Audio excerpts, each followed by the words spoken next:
Listen, I played in the NFL. I've taken enough shots to last a lifetime. And let me tell you this, taking a shot just to lose weight, that's not a smart play. That's why I roll with Brain IQ. The all-natural weight chews cut cravings, boost metabolism, and sharpen focus. No needles, no chemicals, no crash. Just results you can chew on. And Brain IQ is not just about weight chews. They've got a full lineup of all-natural products to keep your mind sharp, your body fueled, and your health on point. Skip the needles, choose natural. Order now. BrainIQHealth.com/REF/1LiveStew. Brain IQ Chews. Smart, natural, built for results.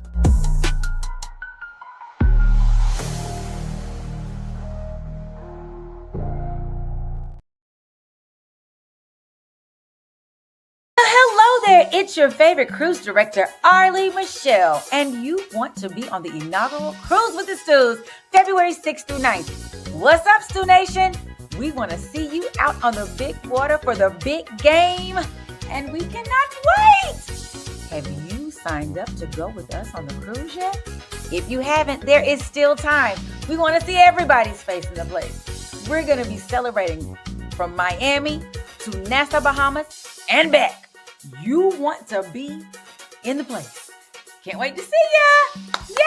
We're so excited. We're going to cruise together. Cruising with you, cruising with you, cruising with you. Come on,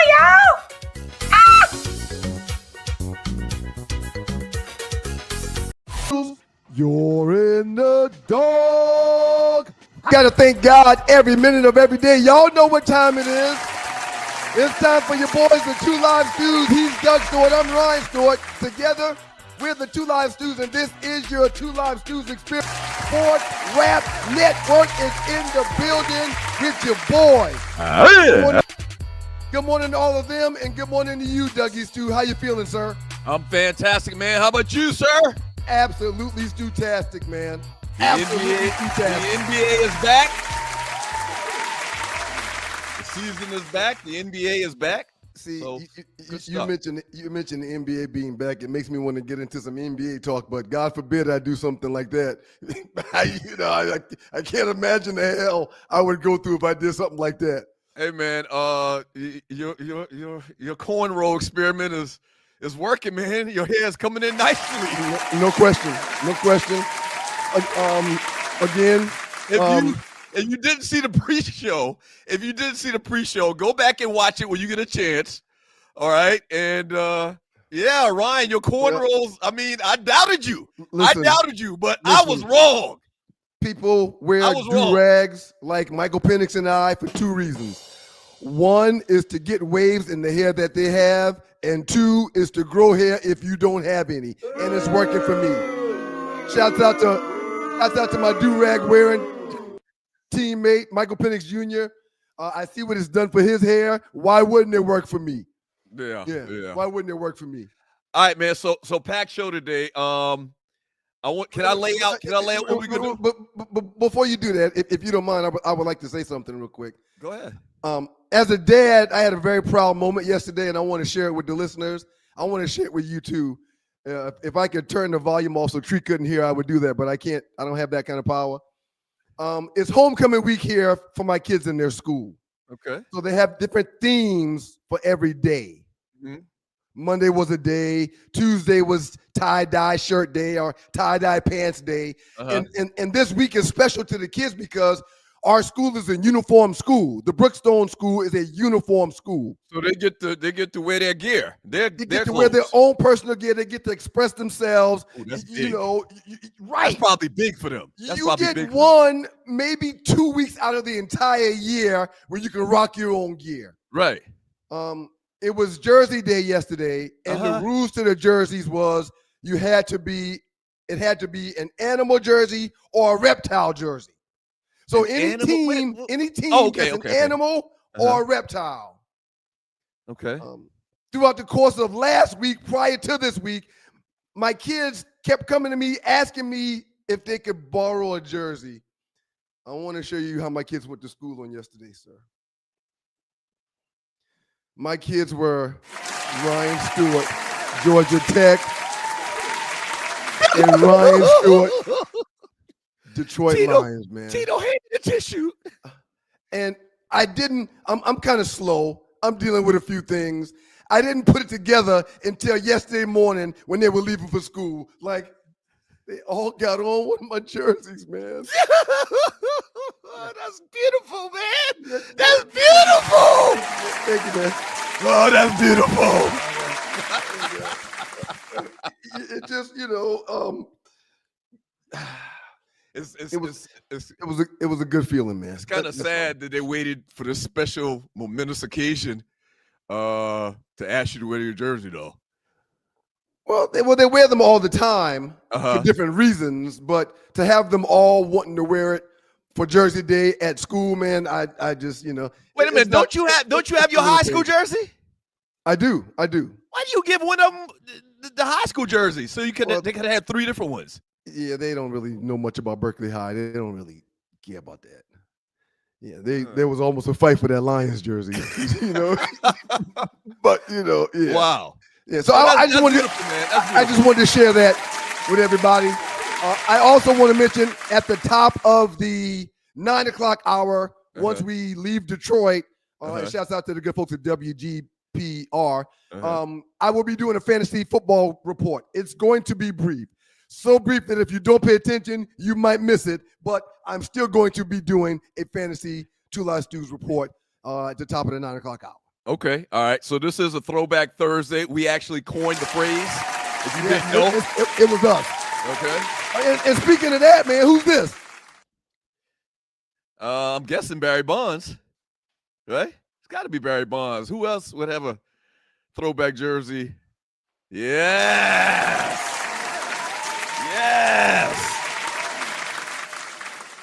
A lot of conversation, man. We had a great talk with Mark Gray the other day. What was that, Monday? I really enjoyed that, sir. And Mark's a baseball aficionado. About him, Barry Bonds and Shohei Ohtani. Which one is better or which one is the greatest of all time? It's crazy. We're talking about Shohei in terms like that, and he's only been in the majors like, 4 or 5 years now? Do you disagree with those that say that about Shohei Ohtani? I don't disagree. No. I mean, I'm not going to go around screaming that out loud, but it's a pretty good conversation to have. And not only that, and it is your boys, the Two Live Stews experience. Not only that, Barry Bonds isn't close to the player that Shohei Ohtani is. Not even close. No, as far as hitting, yeah. As far as behind the plate, but there's more to Shohei Ohtani than just hitting. He can pitch. Yeah. He's one of the best pitchers in the league. He might be the best pitcher in the league. You striking out 10 damn batters? Yeah, that's crazy. While hitting 3 home runs? Yeah. Oh, that's right. You left the show when we had the conversation. I didn't talk about that, sir. Yeah. So it is a Throwback Thursday, and also on Throwback Thursday, what do we do around here, man? What happens around here on Thursdays? Oh, we do a top 5. We do a top 5. No, something else happens on Thursdays. Something else happens. We will talk about the winner of Monday's top 5 on Thursday. Oh, it's a Giving Thursday. It's a Giving Thursday. That's very important, man. I'm sure the top 5 won't have the importance that it would have if somebody else would have won. Oh, yeah, and for the record, today's top 5, the winning has been done in the biggest fashion of winning ever in the history of the show. So it's a Giving Thursday. If you'd like to donate to the show, look to the bottom of the chat to the right. You see a dollar symbol. Click on that. You can donate whatever you like to the show, $1, $5, $50,000. We will gladly take it. Is that somebody at the door? I wonder how loud she's going to turn that doorbell up. Is that somebody at the door? Good morning, Tree. Come on in, Tree. Good morning. I'm sorry to bother you. There was so much mayhem. Can somebody please tell me which classic stews we're supposed to do?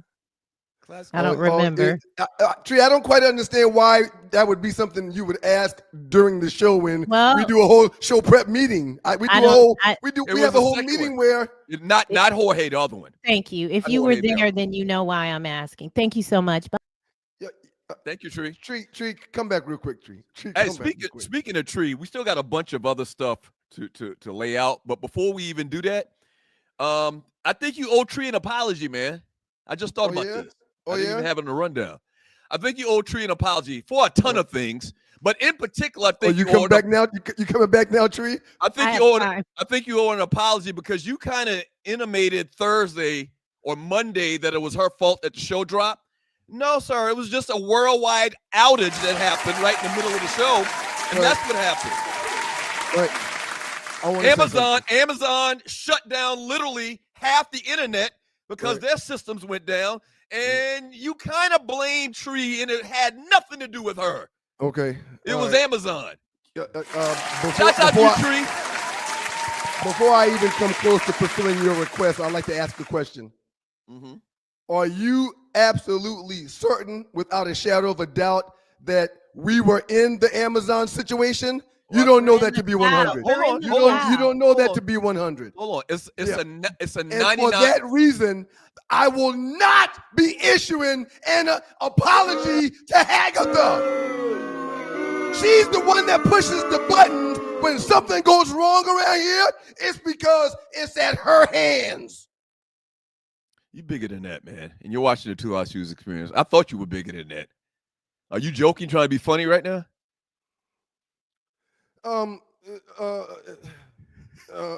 If you watched the meeting this morning, you understand why I feel the way that I feel. It's like a tug of war between you two. It's like a tug of war. There's no tug of war between me and Tree. We're going to do it this way. I love Tree. This way. No, I want to do it this way. I want to do it this way. Wait, hold on. What does that have to do? What is me and Tree trying to decide how we're going to run the show? What does that have to do with you apologizing to her for a mistake you made the other day? Here you go, changing the subject again, quick. But you're very, it's very obvious whenever you try to redirect the conversation. I ask you a question, you answer another question. Right. You don't answer the question I ask you. You answer something else that nobody asked you. Right. And for those that want to know, I am coming out with a line of do-rags, and I'll share that information with you guys shortly. Now you're talking about do-rags. Why don't you address giving an apology to Tree? Yeah, clearly, you're not gonna be the man, the bigger man, and clearly someone's a tad jealous with how my hair has grown in the last few months.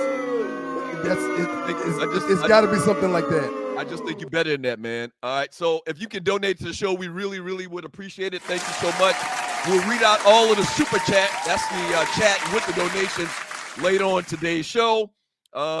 Please share the show. Hit the share button. That's very, very important. Reggie Carson's Fifth Down coming up. The Arlewood Report, entertainment news, top 5, classic stew, last 48. And once again, we'll read all of your chat messages at the end of today's show.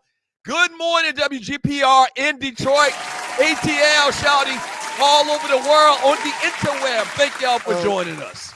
It sounds like we're going to be working along the lines of finding a few more people in a few more cities to come and join us on this party, man. It's very exciting what's happening in the world of sports rap network. It's very exciting, man. Absolutely. It's super exciting, man. So just a ton of stuff going on. One quick question I want to, and I wrote these things down. Question. Well, I didn't write these things down, but I got it in my head. How big are people in Columbus on this Halloween thing? Certain neighborhoods have, what they do around here is certain neighborhoods block off the neighborhood so there's no traffic from like No. I mean, what I really mean is the decorations and the hoopla surrounding the holiday. Yeah. Because let me tell you where I'm going with this. Mm-hmm. And I know this is random, but it just flashed across my mind. I meant to put it on the rundown. I didn't. I think Halloween has surpassed Christmas in the celebration.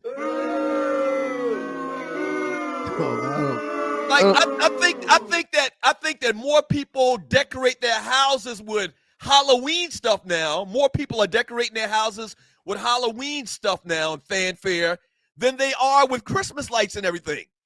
Like, it's that big. Have you noticed that? And it's been increasing over the years. Or am I crazy? No, I don't think you're crazy, because not only are there a few homes in our neighborhood or in the routes that we drive while we're doing the things that we do throughout the normal course of any given day. There's people that have 20 to 30 different inflatables blown up in their yard. Right. The inflatables are a big thing now. Inflatable big ass skeleton, inflatable big ass pumpkins. They're huge. And there's a lot of homes in this area where it's not just 2 or 3 of them. I'm talking 10, 15, 20 different inflatables in one yard. Tree, I brought you in, Tree. Oh. Tree, I brought you in on purpose. Okay. What are your thoughts about that conversation? Do you think Halloween is creeping up on Christmas as far as popularity? And you know what? I don't know if that's a good thing. Well, I think answer those 2 questions, Trina, and I've got one for you also. they enforce it on us immediately, like early in September. Agreed. I don't, and then is it becoming more popular than Christmas? I don't agree with that, but As far as decorations the Keeblers definitely get into it. Like there's tall skeleton jack shit everywhere. Over the world, big ass skeletons are taking over the city. They're huge. Like People 10 have. feet. I do like the community aspect of it. They have parties on the lawn. You know, I'm gonna miss that because I'll be gone. I do not like when churches do them freaking harvest out the trunk. Like, stop it. Like they think Halloween is. Well, no. Bad. You mean trunk or treat? That's Yeah, that's for the safety of the kids, though. But some of that is riddled with religious stuff too. Like, don't be doing Halloween and it's bad and the devil. I'm not one of them people. There's candy that has razor blades in it. There's people have unwrapped candy and put dust on people. No, I get the trunk or treat. Shedrick, holy ween. Stop it. So Stop okay, before you go, Tree. The devil's holiday. This the devil's holiday, allegedly. My question to you before you go, Tree, is does your broom choose the route that y'all take, or is that route predetermined based upon what you want to do? Just wait. Okay. My broom will be in France next week. And good luck to you, motherfuckers. Do you also wear a customary black witch uniform, or do your uniforms come in different colors?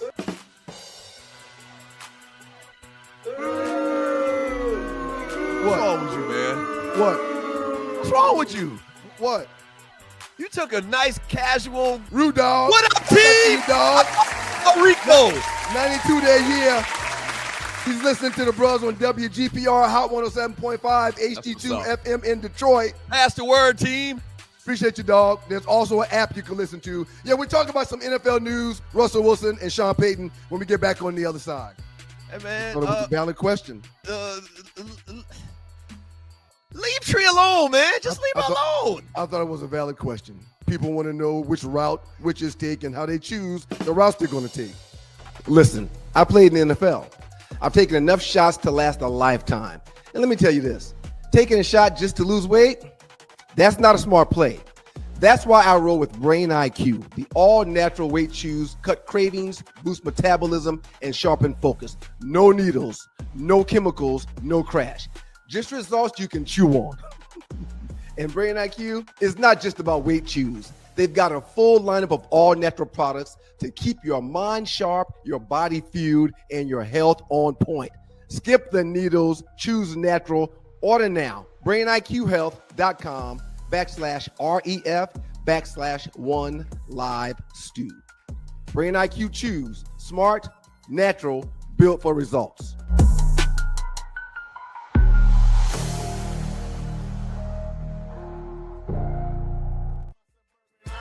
It's your boys. We're back. The Two Live Stews experience. He's Doug. I'm Ryan. Hey, Tree, we didn't even talk about the damn videos after all the turmoil this morning. I definitely want you to play that FAMU video, the band video, whatever, at some point here today. Was that supposed to be in the first segment, though, Doug? No, I don't know. Maybe she already has it in her mind. We didn't talk about it, though. Nah, it's all good. It's all good. It's not all good. Yes, it is. When y'all wake me up before I even do my hair in the morning, and then we have this meeting where the meeting don't even matter during the show. Hey, listen, please go back and watch the ending of the pregame show that we did this morning. Just please go back and watch it, and especially the last 2 minutes. Is there something particular you want them to see or hear? So Russell Wilson publicly called his former coach Sean Payton classless after Payton made comments suggesting he would have preferred to face Wilson rather than rookie Jackson Dart this past weekend. Wilson responded on social media referencing Payton's involvement in Bountygate. You remember he was the head coach of the Saints when Bountygate whole thing scandal went down. The exchange highlights the lingering tension between the two from their time when they were in Denver for just 1 year, and clearly they didn't get along. They didn't like each other. Mickey Ficky this, Mickey Ficky that. Let me ask you a question, man. If they could scrap, Russell Wilson would love to scrap with Sean Payton, man. They hate each other. I'm disappointed that Sean Payton would stoop this low when he has won the battle to date. He won the battle. He got Russell out of there, brought in a new guy that, based upon the viewer, is doing better than Russell did. His team is playing better. His offense is moving the ball better. I mean, why don't he leave well enough alone? And also, on the other side of that, I'm disappointed that Russell took the time to even fire back at Sean Payton. I really am. Yeah, I mean, but you know what? Payton's been riding him. He's been riding him and riding him and then riding him. And he just couldn't take it anymore. It's kind of like the Shador thing, like the press, and these people are riding him, and that's why he did the little thing where he acted like he was mute and he couldn't talk. Stop making excuses for that whole mime thing. Don't do that. So, no, it's the exact same thing. The point is Sean Payton is continuously riding this cat. Pettiness. They should call him Petty Paul or something like that, man. And dude just got tired of, because you know Russell Wilson absolutely is a super classy guy. For him to respond to it, he's tired of it, man. That's all it is. He's tired of dude. When do you say, I've made over $300 million, I never have to work another day in my life, and I'm married to Sierra? When do you do that? And say, I don't give a shit what anybody says about me. The hell with that colonizer bringing up my name. Thank you for making me relevant when I'm not on the field playing in New York anymore. Right. That's a good point. I am better than you, colonizer. But, Brian, it's so obvious. And guess what? It doesn't hurt him. It doesn't hurt. How does it hurt Russell? When I say him, I'm talking about Russell Wilson. How does it hurt him? He's at the end of his career. He's a fringe Hall of Famer. I think he'll probably get in. Why not? You don't give a shit at this point. And he didn't, Russell that is, really didn't play that bad under the year where he was the quarterback for Sean Payton. Yes, the last 6 or 7 games, he like balled out of control. Yes. And he showed that he was deserving to be a starter to the point where he's already received another contract from 2 more teams. Right. And everything he said is absolutely true. That's classless. Sean Payton is a head coach. He's supposed to be like better than that. He's supposed to be better than that. He's supposed to be the adult in the room. Right. And he's clearly not the adult in the room. Dude got tired of it. I don't have any problem with it at all. I'm fine with it.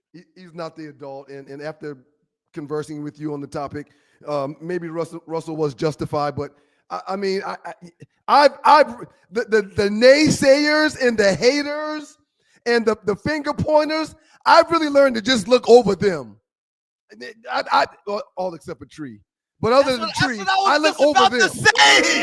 Other than Tree, I look over all of them. And it's personal with Tree. If it wasn't personal with Tree, it wouldn't be no big deal. But it's personal with her. Why is it personal with Tree, man? And I hate I even asked that question. Right. I don't want to do that. You're joking, right? You're playing radio, right? Or internet, right?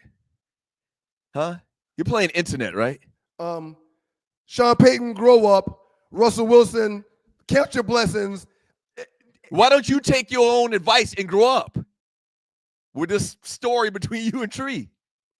I don't even know what you're talking about. You just said that. You just said grow up. Why don't you grow up with this whole thing with you and Tree? I said that.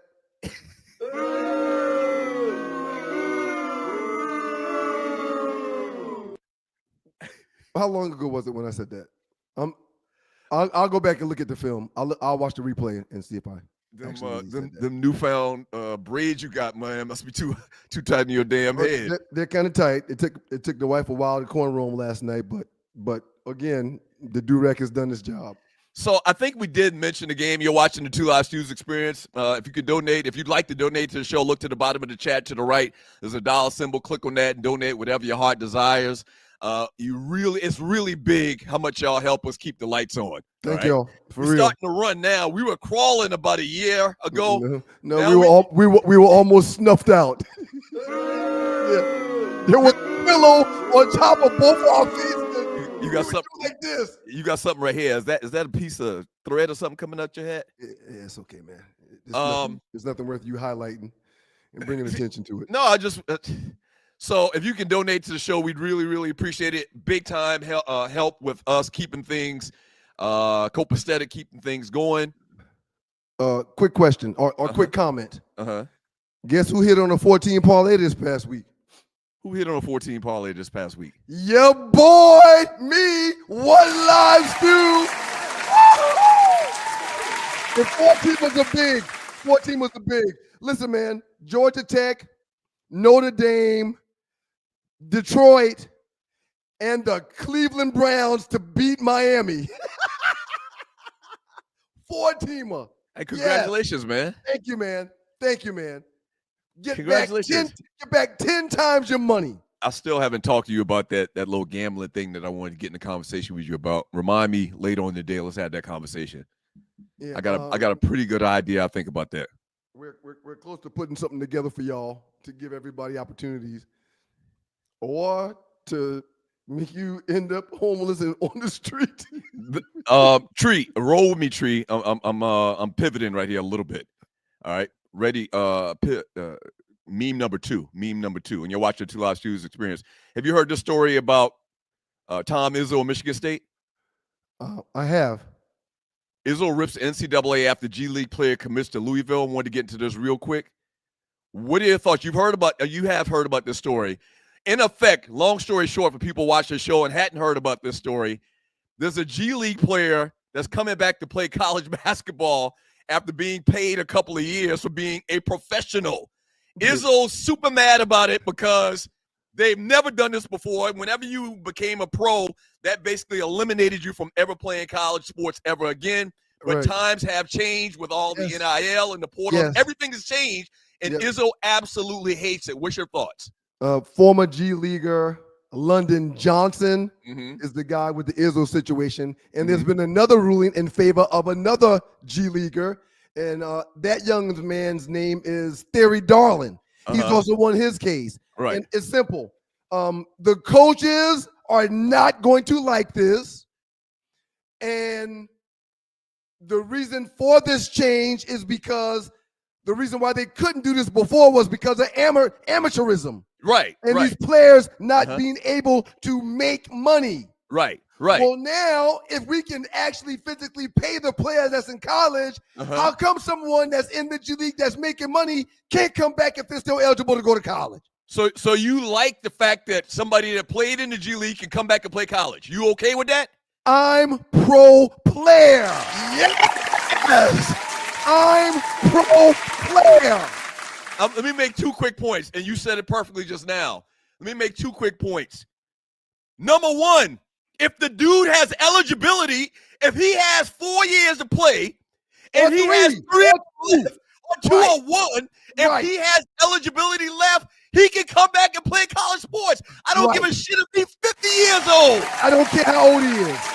If he's eligible with eligibility to play, he should be afforded the opportunity to use said eligibility. Second point, and I'm going to give a little creative credit to those guys on, what's the show called? Not PTI. What's Mike Wilbon and Kornheiser's show called? Around the Horn. Around the Horn? Oh, yes, Around the Horn, yes. Is it Around the Horn? Mike Wilbon and yes, and Tony, yes. Okay, all right, I get the names confused. I'm sitting there watching them yesterday. No, it's not Around the Horn. It's Pardon the Interruption. Sorry. Pardon the Interruption? I knew that shit didn't sound right. Yes. Pardon the Interruption. Sorry. Go ahead, make your point, please. I'm sitting there watching it yesterday, and one of the points they made about this story, Wilbon made about the story, he said something to the effect of, I don't want to see, I'm okay with it, but I don't want to see guys going back and forth, just like they do in the minors. Minor league baseball players, they go back and forth from the pros. If they have an injury, they'll send them down to the minors, and then when they're ready, they get a couple games, they'll come back to the majors. Yep. That's the same thing. Right. It's the same exact thing. Who gives a shit? They've been going back and forth to the minors, back to the majors forever. That's part of their game. What's the difference between what they're looking to try to do right now with college basketball? I agree with you, douche. Mm-hmm. But to add an addendum to that, mm-hmm. the coaches, not just in college basketball or college football, the coaches in sports have been free to come and go, pick different cities, make more money. They've been able to do that for decades. Yes. We've seen, I believe, 2 coaches.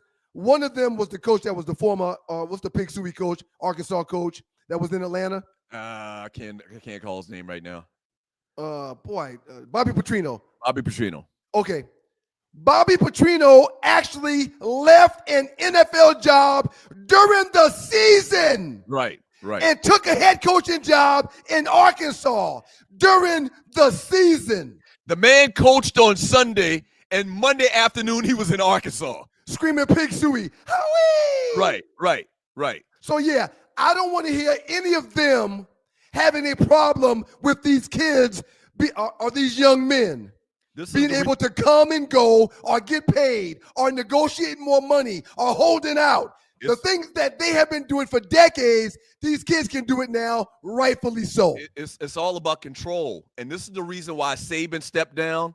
This is the reason probably that Krzyzewski left a couple of years ago, a little bit early. And maybe it wasn't the same thing for Krzyzewski. But a lot of these coaches hate the fact that these guys are free now. They're free. They're free. This was a way of having their foot on their throats. That word wasn't planned, but it's very appropriate for the situation we're talking about. It's the players are now free.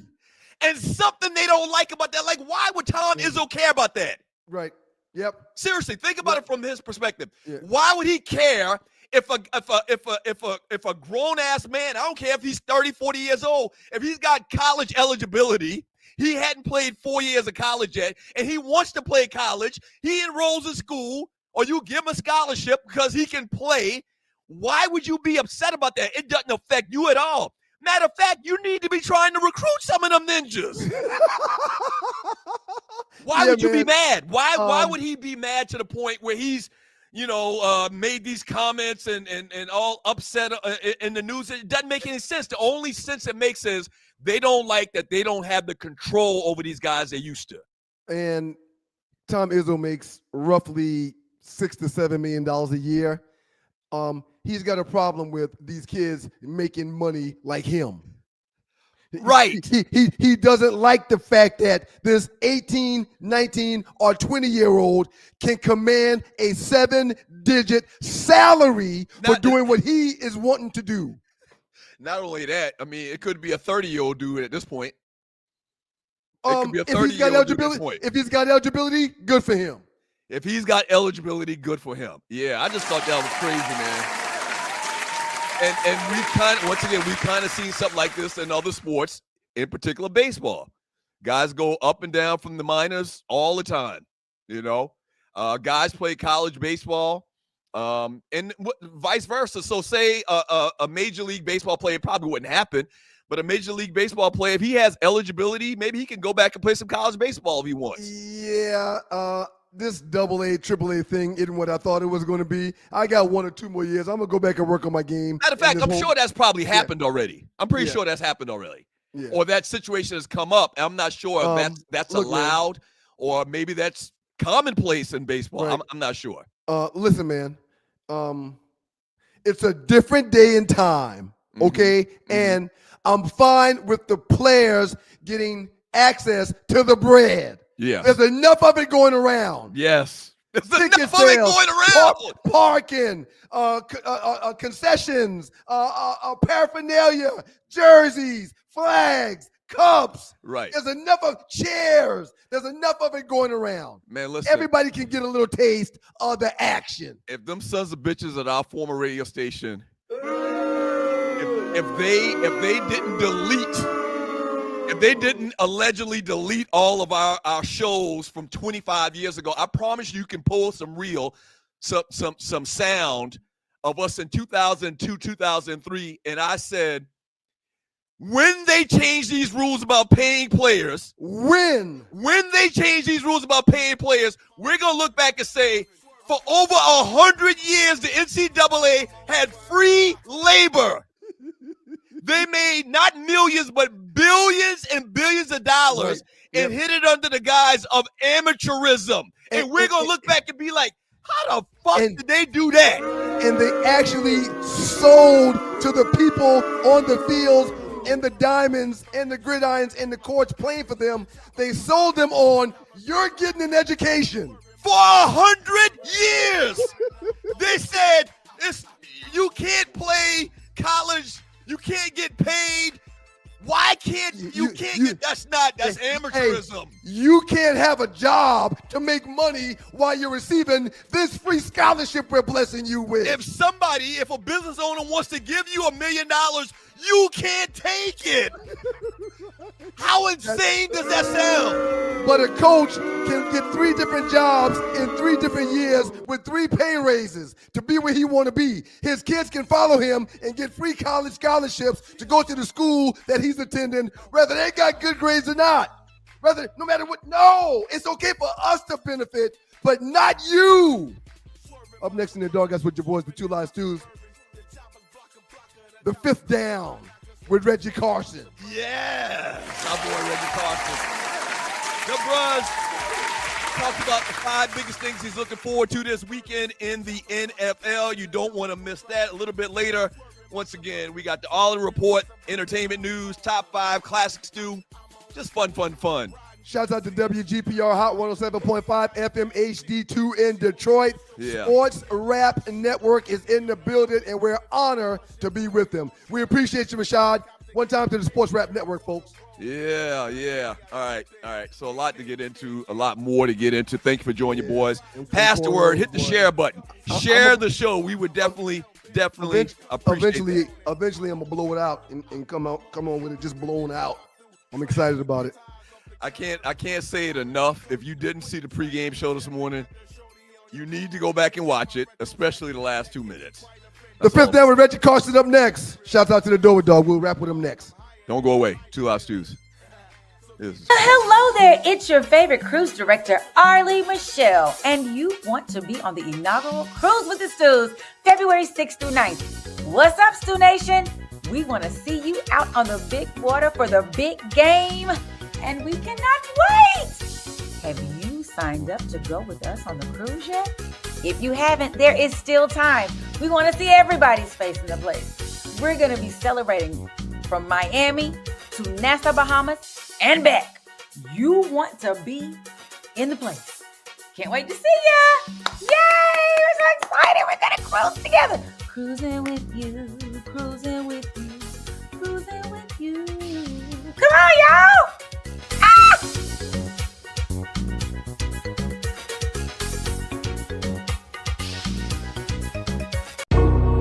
Hey, yo, Bird.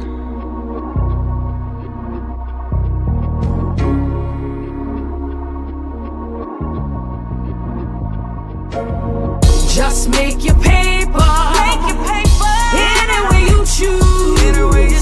But understand the rules. If you get caught, you lose.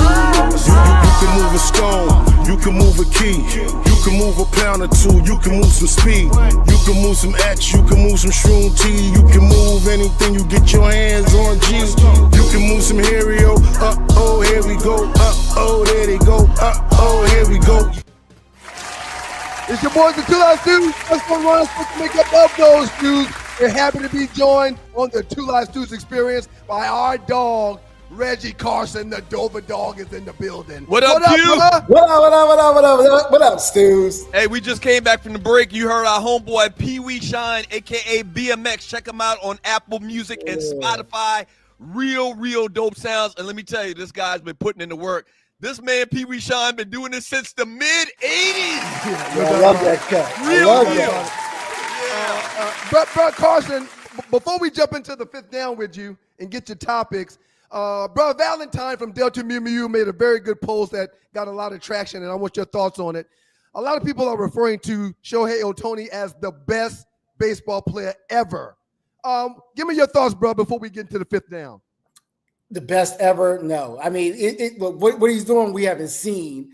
We didn't grow up watching Babe Ruth and the Negro League players do what was happening back then. So is he the best ever? No. He's the latest to come around that has done it. But look, man, if you go back and look at the tape, and if you go back and look and just watch what was going on during the Bonds years, Barry Bonds by far is the greatest baseball player I've ever seen. They were walking Barry Bonds when the bases were loaded. You're absolutely right. By far.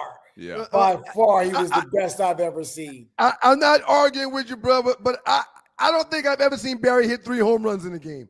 No, Barry's definitely hit 3 home runs in a game. The thing that Barry hadn't done is pitch. That's the big thing. Right. I'm sure Barry Bonds has hit 3 home runs in a game. I'm willing to bet you right now $100. I will do that research while Brother Carson jumps into his fifth down. Okay. All right, so the fifth down with my man Reggie Carson, former Fox Sports contributor, hosted the Sports Vibe in the New England area, in particular Delaware, and you rocking that throwback Larry Bird. Larry Bird.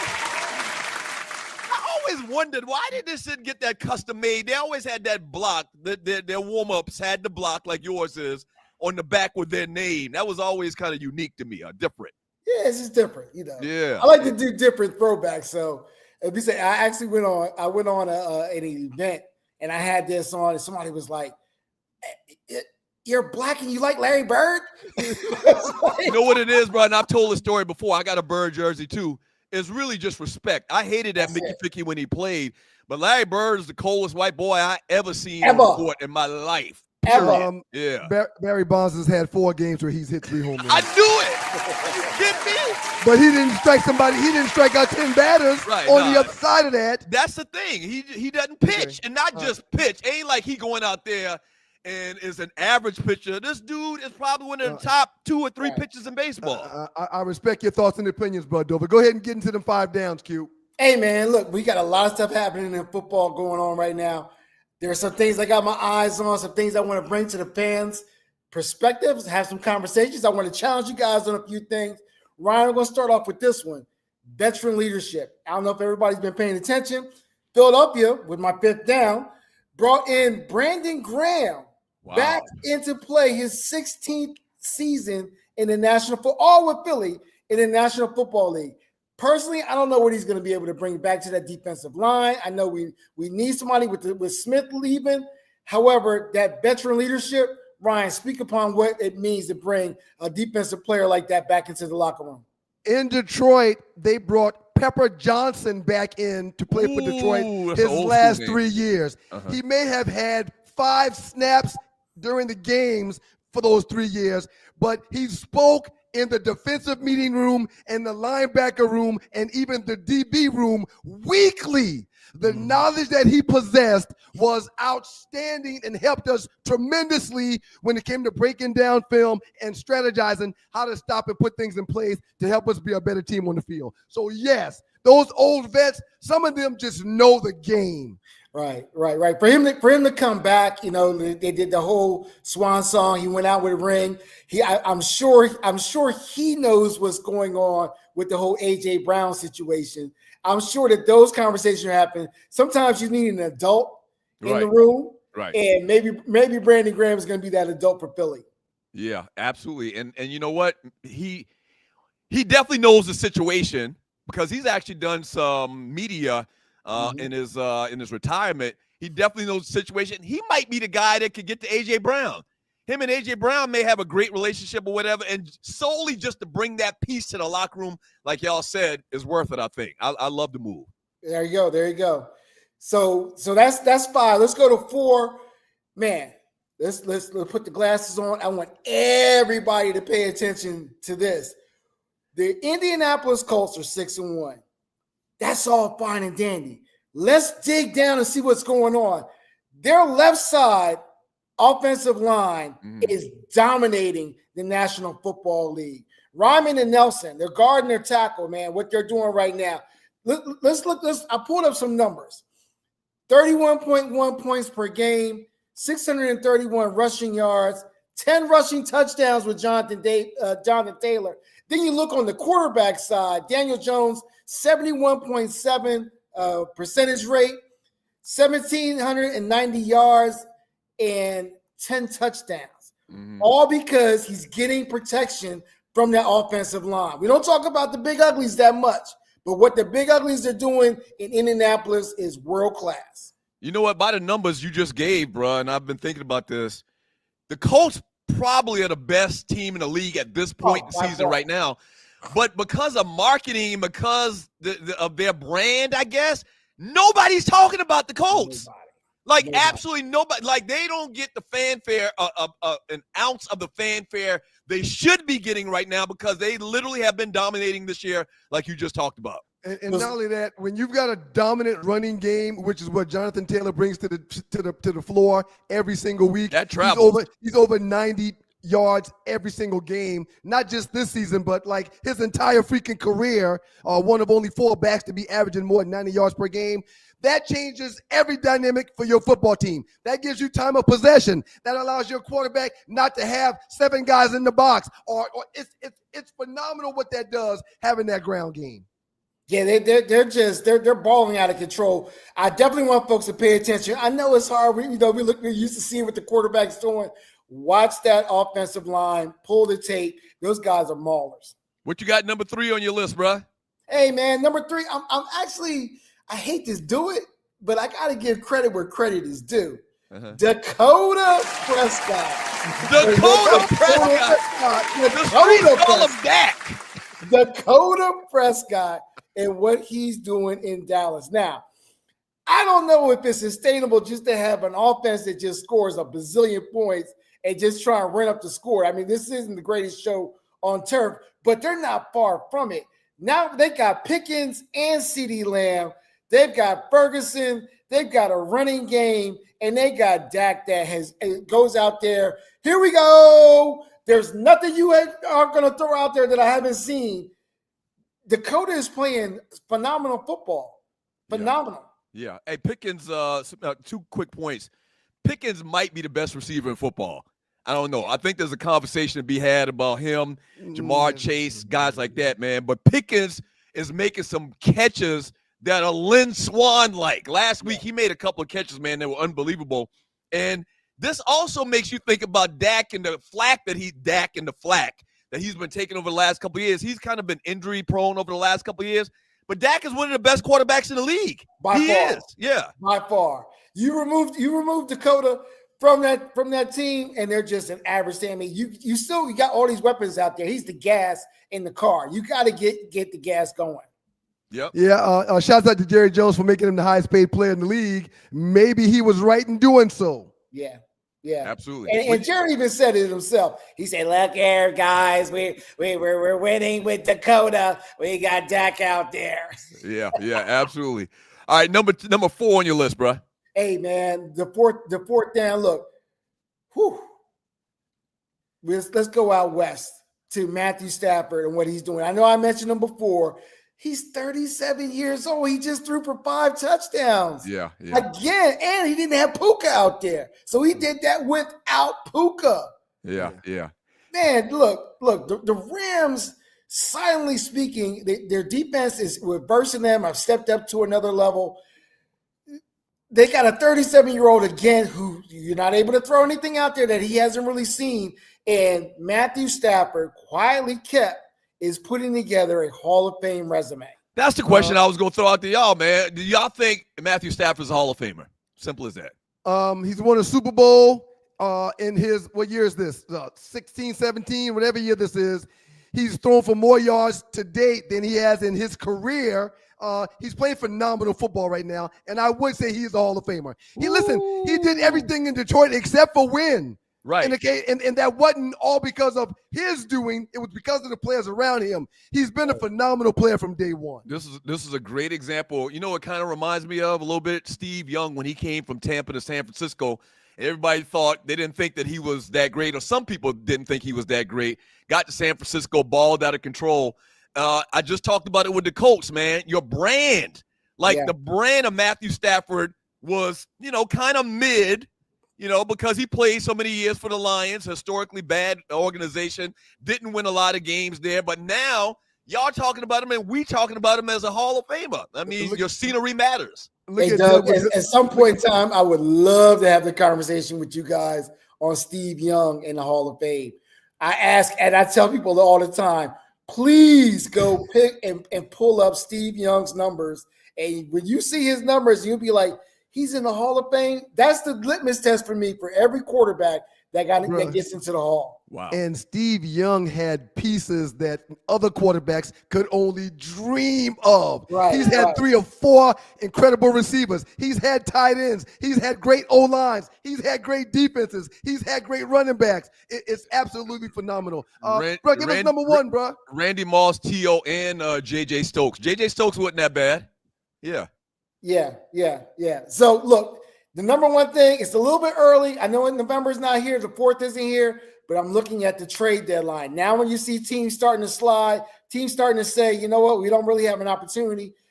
Let's start to move some of these pieces. You're going to have playoff contending winning teams have an opportunity to go out and get some of these people. You got Hendrickson, you got Waddle, you got Bryce Hall. So it's the trading deadline that I'm going to start to look at. We're going to start to see these names being thrown around out there, and it's trying to make teams a lot bit better in a situation we're trying to get a phenomenal player on the cheap. I am not familiar with a lot of NFL trades taking place during the season. However, in the last few years, there's been a ton of movement prior to that trade deadline. And let's just bring up Joe Flacco going to Cincinnati as one of them. Right. It could ultimately end up being one of the main reasons why the Bengals are finding themselves in postseason play without their best player to date. So, very good point, Carson. Very good point, dog. So I wouldn't be surprised if Henderson leaves in Miami. What are you doing with Waddle? You got to let this guy get an opportunity to leave out. There's going to be teams out there that are looking for wide receivers, teams out there looking for a halfback like Bryce Hall. So don't be surprised if you start seeing teams starting to move and shuffle things around a little bit with their 52 to get to the ultimate prize, which is winning the Super Bowl. He joins us every Thursday. Reggie Carson, Fox Sport contributor at one point, hosted the Sports Vibe. You gonna bring the Sports Vibe back, ain't you, bro? You gonna bring it back? Oh, man. I don't know. That bro playing golf, that bro traveling. Don't get that bro no more work to do. Don't get that bro no more work to do. Hey, I don't know. He's living his best life. I don't know. We might bring TSV back, man. The Sports Vibe, I love this. It's always going to be near and dear to my heart. Much like you guys showed, man. We were doing it up in the Northeast. Ty Boogie Jameson, James Giddens, and myself. We used to do a weekly show. We loved it, man. We loved it, but I don't know if I want to come back to the grind that the Steelers do. Grind. I just like being a contributor, baby. We grinding. Dog, we appreciate you, dog. Good job, Carson. Shouts out to the great Dover Dog, Reggie Carson, Elizabeth City's finest. And shouts out to the good folks at WGPR Hot 107.5 HD2 FM in Detroit. Really good report by Carson, man. Really good report. Elizabeth City State's finest.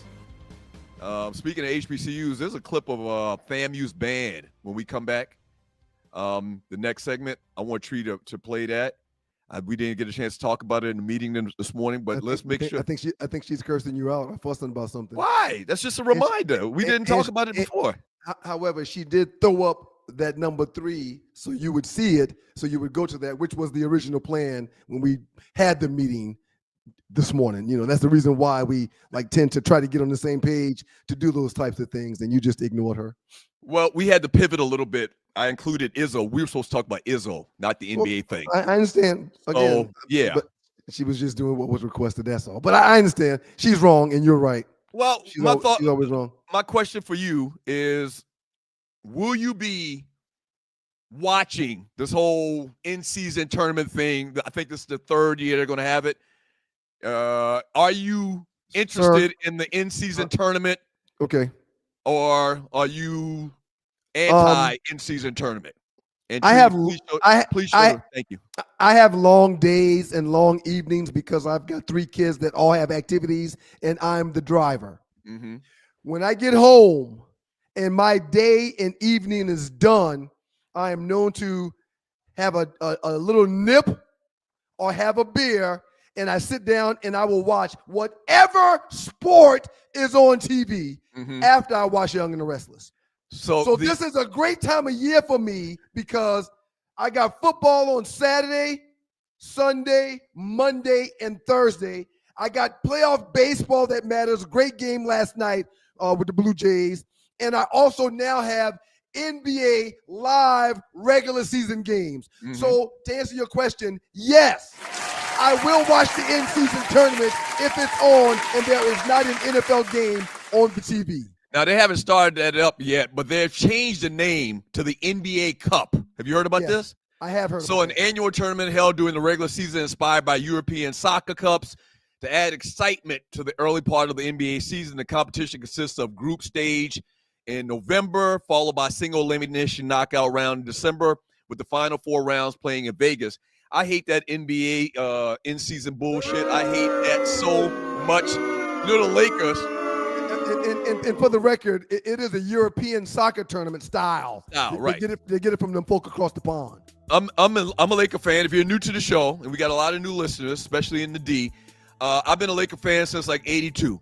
Oh, I thought you were just trying to look like Keith Murray this morning. What are you talking about? Nothing. Just keep on going. Never mind. Anyway, the Lakers won the first in-season tournament, but they didn't win a championship. I just think it's a bunch of BS, man. We need to be focused on winning championships. In Los Angeles, we win championships. We don't give a shit about no in-season tournament. Damn an in-season tournament. Focus on winning rings. That's what we need to be focused on. On the heels of Reggie Carson's report and some things we talked about, sir, in football, you win at the line of scrimmage. If you got an offensive line who can protect your quarterback or a defensive line who can put pressure on the opposing quarterback, you will find yourself having opportunities to win games. It starts at the line of scrimmage. Absolutely, 100%. Up next in the Doghouse with your boys, the Two Live Stews and the Two Live Stews Experience. It's the Arlewood Report. With the great Arlen Michelle will join us and give us some birthdays, talk about the cruise, and also give us a few stories from the world of entertainment. I'm going to shoot you straight, man. Don't shoot me crooked. Don't do that. I really don't pay attention to basketball until Christmas.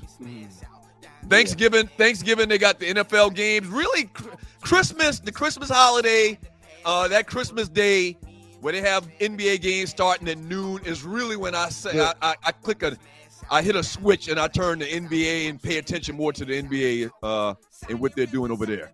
The great Joe Ham and I do a show on Wednesdays. We didn't do it yesterday, but we talked about 3 hours yesterday about sports, and the primary conversation was about NBA basketball and the Hornets game, not the Hornets game, the Houston game and OKC game the night before. You know what was a big topic of conversation yesterday? And we got to go. And you're watching Two Live Stews Experience. Remind me to talk to you about the Hawks and these bullshit networks. Okay. Y'all keep it locked to your boys, Doug Stewart, Ryan Stewart, Two Live Stews. Up next, the Arlewood Report. Arlie! And the Two Live Stews Experience. Entertainment coming up next. Hey, hey, hey! You know what it is. It's your girl, Arlen Michelle, your favorite cruise director for the Cruise with the Stews. Our first inaugural cruise, as you already know, is February 6th through the 9th. And you've decided to have your face in the place. But guess what? Your face gonna be in a place with no room if you don't. Call me now! Call me, 678-632-2005. Or email me at sme.arlewood, ARLE @gmail.com. I need information from you. I can't get your stateroom if I don't know your birthday and your address and the person who's sitting in the room with you. Come on now, y'all. Call me now. Call me, cause I need to talk to you. Call me or email me. Either one works. I just need to talk. Come on. Can we talk for a minute? See y'all on the big water. But you might not be able to go if you don't call me. Okay.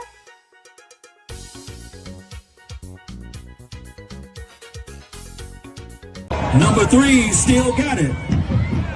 And now, ladies and gentlemen, bringing down the tubas, our head drum major, first female head drum major in family history. She's from Atlanta, by way of Nigeria. Put your hands together for Olua Mokube Olayede. Wakanda forever.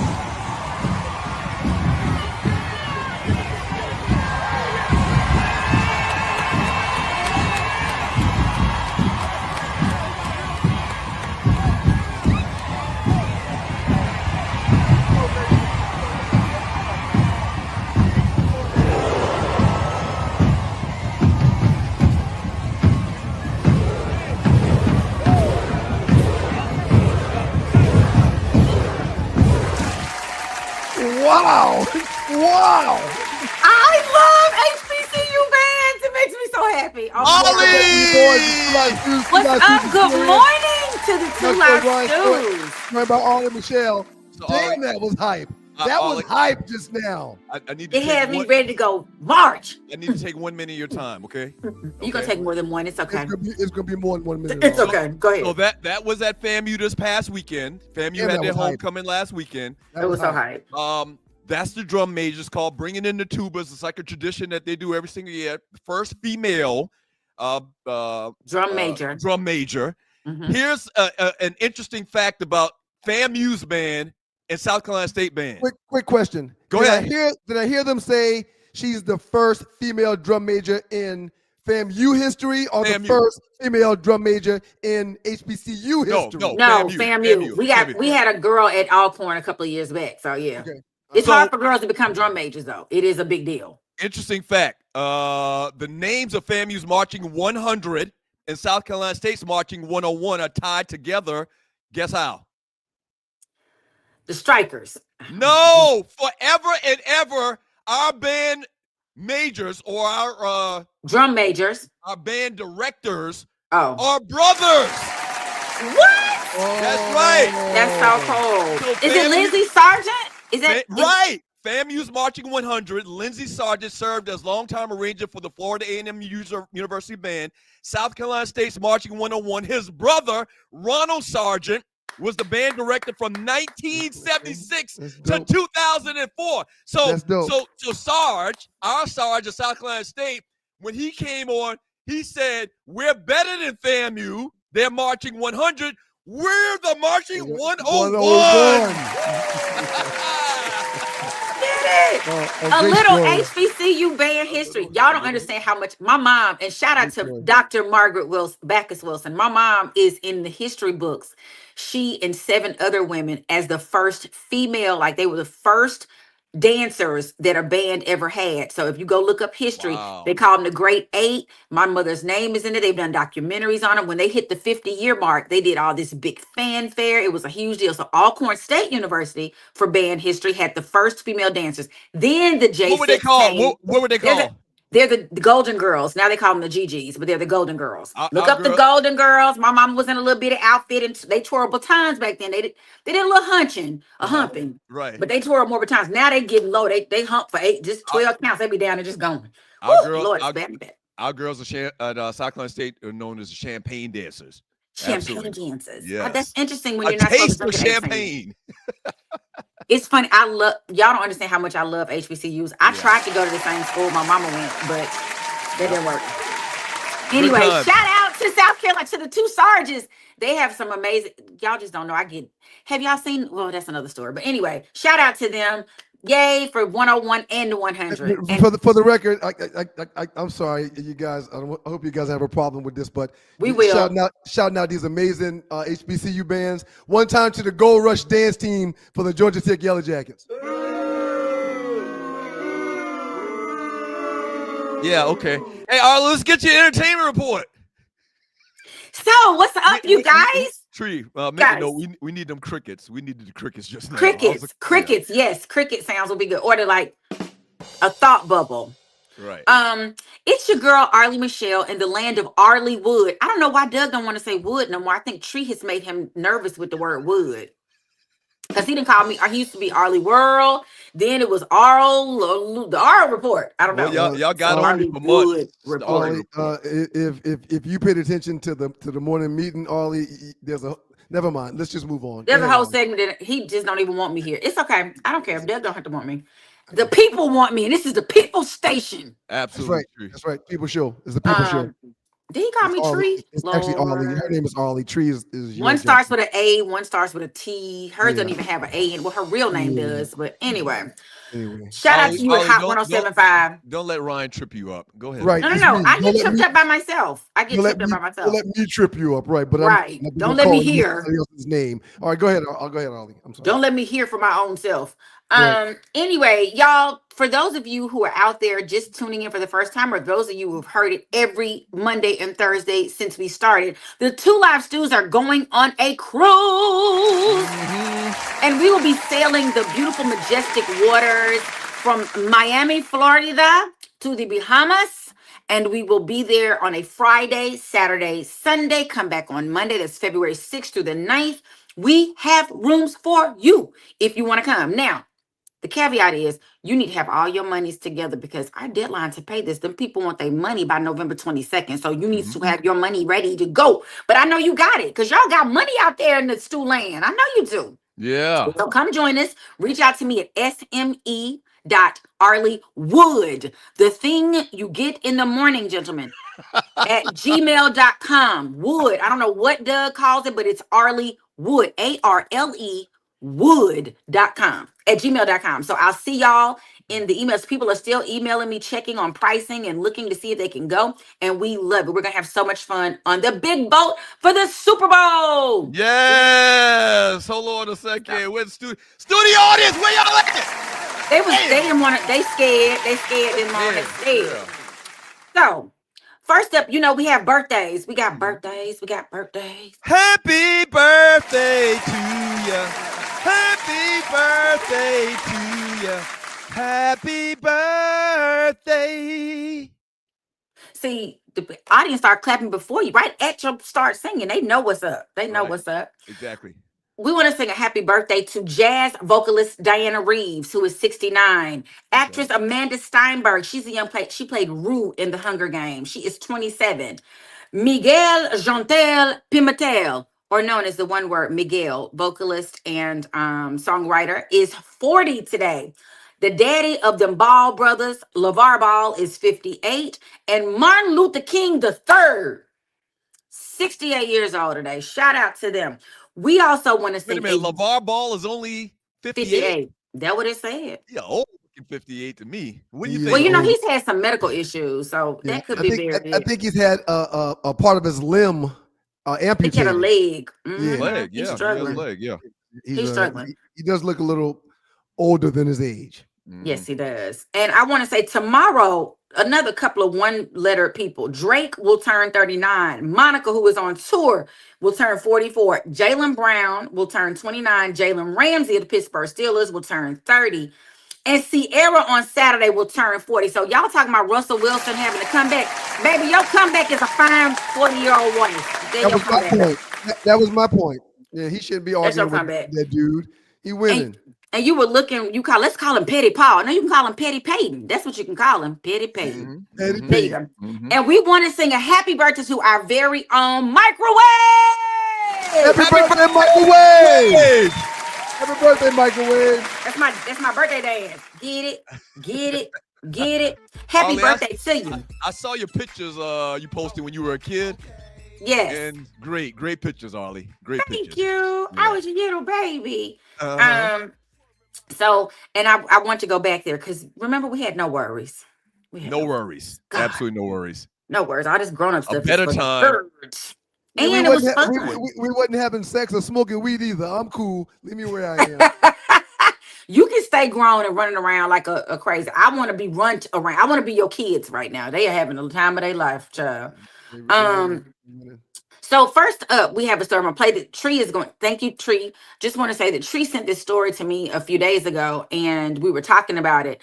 And there's going to be a lot of opinion on it. So we want your thoughts. For you, what was it like just trying to protect the business that you guys have built while I have a he's system. personally... I take his apps off his phone. First thing I do, I delete Instagram. I delete everything. Even if I got to change his password, I'm changing it because I don't need the public to know he's having an episode. You realize you'd never know about any other episodes since September 13th because I control that. Because you're not going on Instagram, you're not going on Twitter, it's deleted. And I just control everything at home. Now, before the episodes come, I catch it. That's why he hasn't had another one. In the book you talk about, I did that. You just used to be giving away stuff. I gave away jewelry. Money. They know I went well, they'll take it. And I got out of jail, like I cut off all my friends. My old friends, I'm like, damn, they were taking advantage. So wrestle with that same inner voice that you talk about throughout the book? I don't. I seen a therapist. I got a medicine that prescribed for me. So, yeah, it's a lot to unpack in that. That is Atlanta's very own Gucci Mane and his wife, Keisha K. Orr, who were on the Breakfast Club the other morning, and they did an interview that has gone viral, and everybody's talking about it. Gucci Mane came out with a new album called Episodes. And in his new book that's also released with the album, he talks about being diagnosed as schizophrenic and with bipolar. And some of the things we've seen him go through over the last couple of years, they mentioned the September 13th episode where someone called the police on him because he was acting erratic and all this stuff. She said, you hadn't seen another episode since then because I take this phone, I take off apps, I do everything I have to do to keep my man from looking crazy in the public. What's up, Ryan? God bless Keisha K. Orr for loving the Gucci Mane and having his best interest at heart. God bless Keisha K. Orr for protecting their bags. And I was reading online a few people chastising her and talking about how controlling she is. I'll have them know that before Gucci Mane got locked up that last time, he gave her like $2 to $3 million of his money. And when he got out, she gave him back $10 million. Triple that shit. That lady loved her man and is protecting his best interest. And if everybody had that, ninjas would be in a better position today. Yep. Instead of going out and like, oh, look at I know a lady who did that and he was a pastor and she got filmed him on. It just was a mess. It was a whole mess. But your girl, and I swear to God, something is going on with Nicki Minaj, but she goes on Twitter and goes in on Keisha K. Orr. Like, you are, trying to stifle him. You are drugging him up to make sure he doesn't get it. The same thing that people did to Wendy Williams, and y'all need to watch that, and blah, blah, blah. And Keisha K. Orr's response was like, I'm not, girl, she didn't say much. She just had a veiled little response. It was like, I'm not embarrassing myself on these internet. So it's interesting. There's two takes on this. There are people, my concern, I sent this back to Tree. I was like, I just hope that she's doing it. You know how somebody have a problem and then you exacerbate their problem because you really, really overprotect, or you say it's one thing, but it's really not as bad as it is. Dude was giving away $100,000 worth of jewelry every other day. I would be on the I would be kind of in the middle on the thoughts about one side to the other. But the fact she gave this dude back that amount of money 3 times what he gave her at the beginning, that's all I need to know. She's a real one. Yeah. I'm going to give her the benefit of the doubt based on that point alone. That's it. Simple as that. And mental illness, just in our community alone, is a big conversation that we don't really have. We're starting to have those conversations now because the pressure is, our generation just suffer. Our parents get up, get your work done. This generation is all about, I need my mental health. I got to take my days. We didn't know that life. So we're raising some soft as cotton kind of children, but there are actually issues out there that we're not addressing. I sometimes think we overlabel. That's just my own personal opinion. But she is doing what she got to do to save and protect her marriage and her man. Stu Throwback 42 says, I'm not being petty, which means he's probably trying to be petty in a second. Right. God bless him if indeed he does have mental illness. However, we can't blame mental illness on bad decisions. It's like blaming the devil. I'll say this. Clearly, there was something off with Gucci because he's probably shot 4 or 5 people. Yeah, he's been in and out of jail. Evil. Yeah, well, he's been in and out of jail. He's given away his fortunes. But I don't think you can put the murder part on there, because if I go out and kill somebody, it might not be mental illness. I might have been, because then you would have to stay in court you would have to go, and maybe that's why he's saying he got mental illness so he can get out of some of these things. Well, I understand. However, I do trust Keisha Kayor to have his best interest at heart. She hadn't shown nothing but wanting to keep this guy out of trouble and have him be a family man, which he's doing now. Right. We don't hear or read about him in the papers no more doing the stuff he was doing prior to Keisha Kayor. Go ahead, Right. go ahead, Arlie. Get to your next story. And I was going to say, Verna Woods, thank you. Mental illness is no joke. If you haven't experienced a loved one with the diagnosis, speak not. A Black woman who loves her man will hold him down. That is factual. That is factual. So we shout out to Gucci Mane. I wish him much success, and I hope that he continues on his regimen. That's one of your favorite rappers, isn't it, Ryan? One of my favorite rappers. Gucci Mane is one of my I like Gucci too. Man, I love me some Gucci Mane. I never thought I would like a rapper like him, an artist like him, but I listened to some of his stuff. Somebody urged me to listen to his stuff. It's fire. Gucci is fire. He's a very smart individual. Yeah. Next up, and quickly, I just want to tell y'all, Chris Brown is in the news again, but not necessarily in a bad way. So this gentleman, Kevin McCall, who I didn't know his name before. He the bruz. He is the bruz, and I didn't know that either. As I go down, I didn't want to print that picture because I thought y'all would be mad at me. Kevin McCall was on a show the other day, crying his eyes out, asking Chris Brown for a loan of $25,000 because he now himself he's on food stamps. He's like, this is my EBT card with my name on it. The video has gone viral. But he can't really ask Chris Brown for no money because he, in past, has threatened Chris Brown and his daughter's life, told him he could, end up in a bag. And then he has talked junk about calling Chris Brown gay for Bryce Tillerson. Bryce, can't think of his last name, but giving him a car for letting him be on this world tour with him and all that stuff. And so Chris Brown was like, dude, you can't cross a bridge once you burned it. So, a couple of interesting facts about bruh that maybe Arlie knows. What's the chick, Eva? Eva model? Marcel. She got a baby for him. I didn't know that until last night. Right. She's got a baby for him. Go online. If bruh's watching the show right now, the Q's, or anybody else, go online and Google dude's name. What's his name? Kevin McCall? Kevin McCall. He has the best rendition of Tell Me Why. A bruh's, chant, frat song, a cappella. That ninja can sing. He can sing. Super talented. He is. He got some of Chris Brown's biggest hits he helped to write. Yep. So Tell me why. I'm not sure where his money is because he hadn't seen his child with Eva Marcel in 10 years. So maybe it's child support. Maybe he living high on the hog. I don't know. But just a few months ago, he was talking mad junk about Chris Brown. And now he like, bro, can you just give me some money? So Young Thug, like, maybe Chris will call you back. If not, I'll spot you. Chris Brown was like, I ain't giving that ninja ish. So it's a lot of that happening in this industry where, because we were talking about this with Jay-Z and Dame. Like, you on your own, bro. You talked all that junk. Bite the hand that feeds you. Just don't do it.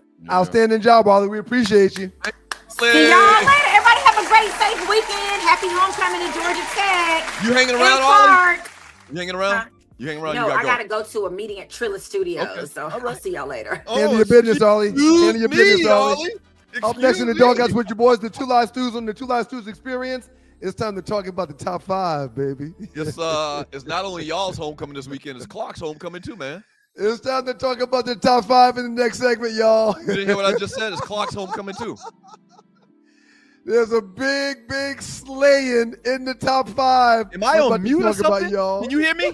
Can you hear me? You can't. Two Live Stews Experience, y'all. Dexter Ryan Stewart. What's going on with my sound? It's time to talk about the top 5. Can't hear me. God damn. Top 5. Are you tired of workouts that leave you feeling drained? Do you want to push your limits without compromising your health? Introducing NPE, the ultimate pre-workout powerhouse. NPE is packed with natural plant-based ingredients that fuel your body and mind. We're talking about sustained energy, enhanced focus, and accelerated recovery. All this while giving your immune system a powerful boost. But NPE doesn't stop there. It also stimulates circulation, enhancing blood flow throughout your body. And it doesn't just improve your workout performance, it also boosts fertility and sexual drive in both men and women. Whether you're a seasoned athlete or just starting your fitness journey, NPE is here to help you reach new heights. Don't settle for sluggish workouts. Unleash your inner athlete with NPE. That's natural performance energy. This is not your ordinary pre-workout supplement. Our clients will tell you NPE also stands for natural power, peak performance, Every work.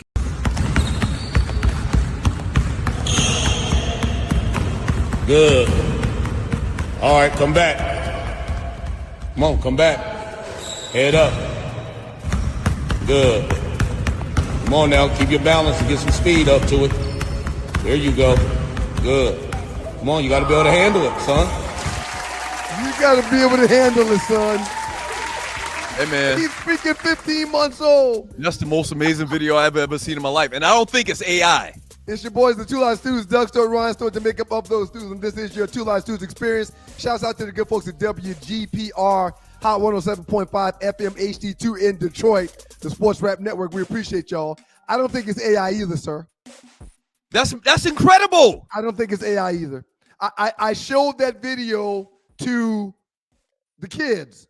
I've been showing them videos and trying to explain to them that all of them are very, very athletic and blessed physically to be able to do things that they like and be good at it. Mm-hmm.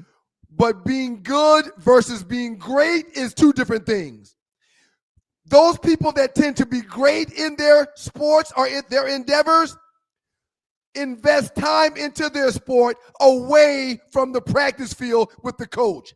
The coach can't teach you to dribble like that. He don't have time to teach everybody to dribble like that. That kid is what they call a prodigy. Yes. Like that's unbelievable. Tree, can we play it one more time? And she's not paying attention to me. She's not. She'll do it. She'll if you speak and she's listening, she's listening to you. She can hear everything Tree, you say. Tree, could you play the clip one more time, please? Yeah. A little basketball clip. She's trying. Good. All right, come back. Come on, come back. Head up. Good. Come on now, keep your balance and get some speed up to it. There you go. Good. Come on, you got to be able to handle it, son. Yep. You got to put the work in to do stuff like that. That's unbelievable. I think that kid is just naturally gifted. He probably did that the first 5 minutes that he touched basketballs. Well, you think that he got trained to do that? I don't think you can't train any other kid to do that. Well, he's got a skill set for sure. Right. But again, dribbling two basketballs at the same time for any period of time is very difficult to do. Man, you could get 1,000 kids that kid's age, and they couldn't do that, man. I agree. And you could train them for days and weeks. They wouldn't make the first dribble. I don't see it. Just incredible, man. Let's pay attention to that kid. That kid kind of like reminds me of the Tiger Woods phenomenon. That kid probably hadn't even said his first words yet, man. Yes! Amazing. He probably hadn't said mom or dad yet. Amazing. All right, so let's talk about some sports. So you're watching the Two Live Stews experience. Doug Stewart, Ryan Stewart. Real quick. We're not going to talk about sports here. We have to reveal today's top 5 winner before we move on and talk about anything else. I do have some things in the world of sports I want to talk about, but before we do anything else in the world of sports, we have to deal with the top 5 champion. And we got Classic Stew coming up too. Let's hurry up and get past this so we can get the Classic Stew. Tree, can you show the overall outcome? We're definitely not going to hurry and get past Douglas. You're bigger than this. Stop it. And I should know. Here's Doug's list. Everybody, it's the losing list. And it's a list that the losing list didn't put any time into. He gave y'all Disneyland, McDonald's, NWA, Jackie Robinson, who didn't play for the LA Dodgers, played for the Brooklyn Dodgers in New York and the Lakers. You played for the Brooklyn Dodgers in New York. But no. Listen, don't try to belittle me because you don't put no time into your work. This is a you thing. If you're new to and the the show, people that's listening and the people that have given you votes, they deserve more from you. If you're new to the show, we do a top 5 competition. Friendly competition. They deserve you putting some time into your work. Waking up, getting out of the bed, and just putting down Disneyland, McDonald's. A lot of times it's not. Roscoe's, In-N-Out Burger, Crustaceans, all those great restaurants out there that they use in LA. You said McDonald's. A lot of if you're watching the show for the first time, we do a top. If you don't care, just say you don't care. Oh, man, can we explain the thing to new people, man? We discussed this, man. It's disgusting, and the people are sick and tired of it. So am I. How dare you do them like this? Enough.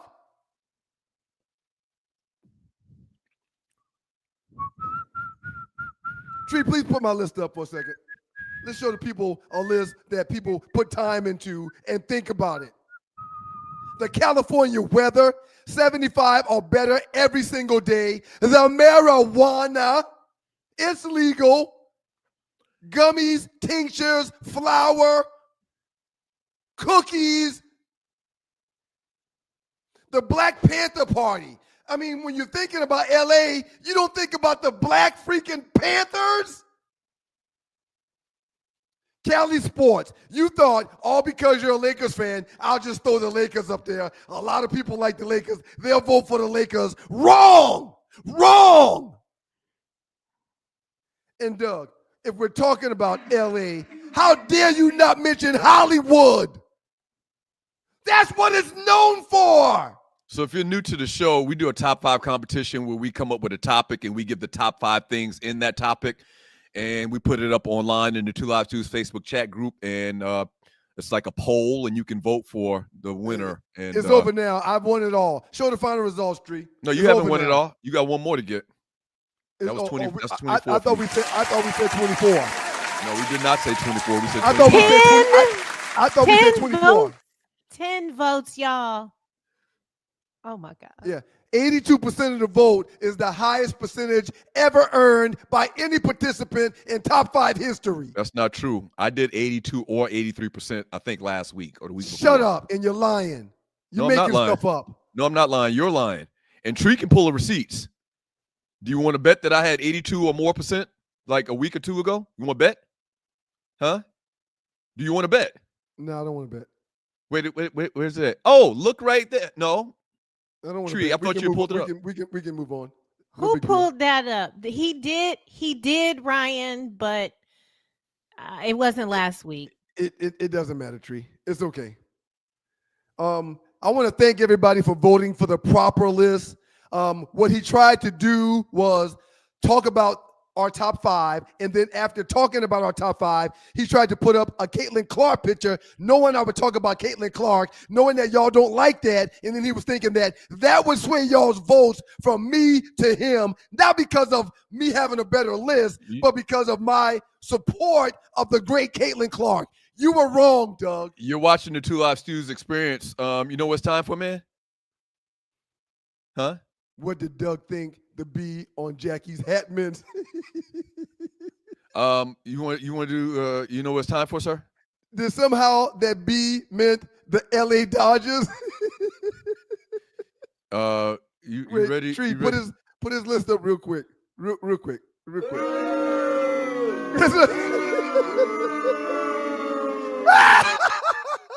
I just noticed You have an Brooklyn, evil freaking laugh. You laugh like freaking Gargamel. The Brooklyn Dodgers. Stop calling you Gargamel, the black Gargamel. But laugh again? You referenced it as the LA Dodgers, and Mr. Robinson, the great Jackie Robinson, has a B on his hat. You can't make this stuff up, man. Are you a freaking evil wizard or something? So next week we will end the top 5, and then I'll decide how we move forward with top 5s. Not if you don't win. It's not over. You don't put the time in to win. If I've shown anything the last 3 months, it's that you don't really care about the top 5s, and I do. Yeah, what you're doing is disgusting. McDonald's in LA, McDonald's? It's only the biggest restaurant, fast food restaurant. They own the most real estate in the world. McDonald's isn't a big thing. Okay, that's fine. That's fine. Hey, the people are smoking. I'm moving on, man. Let's move on. Thank y'all for your applause. It's a classic. I work hard for y'all to give y'all and create good lists. I'm trying to curate things that you guys would approve of so I can solicit your votes. Thank you very much. Tree, thumbs up. Classics, you ready? You're watching 2 Live Stews Experience. Classic Stew. So a clip from the original radio show back in the early 2000s. This is a clip from Brother Babe Ruth making a second appearance. Is this thing between the Yankees and the Red Sox? No, not Brother Babe, sir. We talked about this during the pre-show meeting. We weren't doing that. What? Yeah, it's unbelievable. It's unbelievable. I literally rang the doorbell and said, "Yep." I just wanted to make sure because I said, you caused so much. Hold on. I said not little Jorge. Was it the other one about Brother Babe? Even the people in the chat said Jorge. No, we can. How much you want to bet, Tree? I don't want to bet. I just want How much do you want to bet? Show. How much do you want to bet? To fucking strangle you. Hold on. How much do going you want to with bet? Jorge. We said not Jorge. Hey, Tree. Doug is right, Tree. I know I'm right. Okay, I might have a touch of CTE, but damn it, I am not stupid. Doug is right. I don't believe Tree is trying to enforce her will on us because she wants it done the way she wants it done. But this is what we discussed. But Tree, let's just go with whatever you decided you're going to play for Classic Stew this week. It doesn't matter. Classic Stew with the stews. Just play it. Golly, shit. We play the other one later. Oh, my gosh. Cats be clowning me, but I got receipts. That's the great thing about this platform. We can pull up a receipt. Yeah, I don't think this is going to end good, but it's okay. Classic Stew coming up. Two Live Stews experience. It's really uncomfortable right now. I mean, what do you do if she refuses to play it? Because I think Tree got a little bit of CTE too, man. She didn't play football. She's the reigning champion in Detroit for headbutt competition. Now we need to talk genetics. What do you mean? Do you see the guy sitting across from you, roughly 3 feet away? Yes, my brother Ryan, your dad. He's an alcoholic. I'm not your father. I'm not your father, and I'm not an alcoholic. Wait a minute. Well, hold on. So he missed the show Monday, see? Right, he missed the show Monday. And what was the reason? I think because he was drinking the night before. If you are drunk like a skunk and you can't make it to work, you are an alcoholic. I think that's the way I described it myself. It's not that you like the alcohol, you like the syrup or whatever the kids drink these days. Right. You are an alcoholic. Yeah, I think that's pretty accurate. But before I go, Uncle Doug. Yes, sir. And I just need to ask you a question, and hopefully my papa will respond. Okay. In 1996, after your first year with the Detroit Lions, admit to the world that you went to the Phoenix Theater at 8 Mile and had relations with Juanita Martinez Gonzalez Consuelas. Admit it to the world. Jorge, listen, I'm going to keep it real, man. Listen, if you just listen for a second, I'm going to keep it real. We might have a breakthrough here. Out of the 7 guys that ran through your mom, I was the caboose, so it can't be me. You're a pervert. He said you're a pervert. It's never the last man, Jorge. I was the caboose. And I'm not going to call none of my boys' names. But it's never the last man, Jorge. I hate to be all rough, and I hate to just keep it real with you like that, but your mama was a freak, and I wasn't a caboose. You're a pervert. Shouts out to the great Dexter Finnick, Wall Street's finest. They were talking about somebody being pregnant. He was like, I was the caboose on that one. Can't be me. See, that's why we need. That's why. I tell you, man. I tell you, old Dexter Finnick, boy. I tell you. Oh, man, I tell you, man. Hey, man, good show so far today, man. Doug Store, Ryan Store, Two Live Stews experience. So we appreciate y'all being here. So that's why we need to give it some context before we play it. And that's the importance of being able to give some context before we play the clip. And that's not the one you wanted played, right? Right. We talked about it several times. That's okay. It's all good.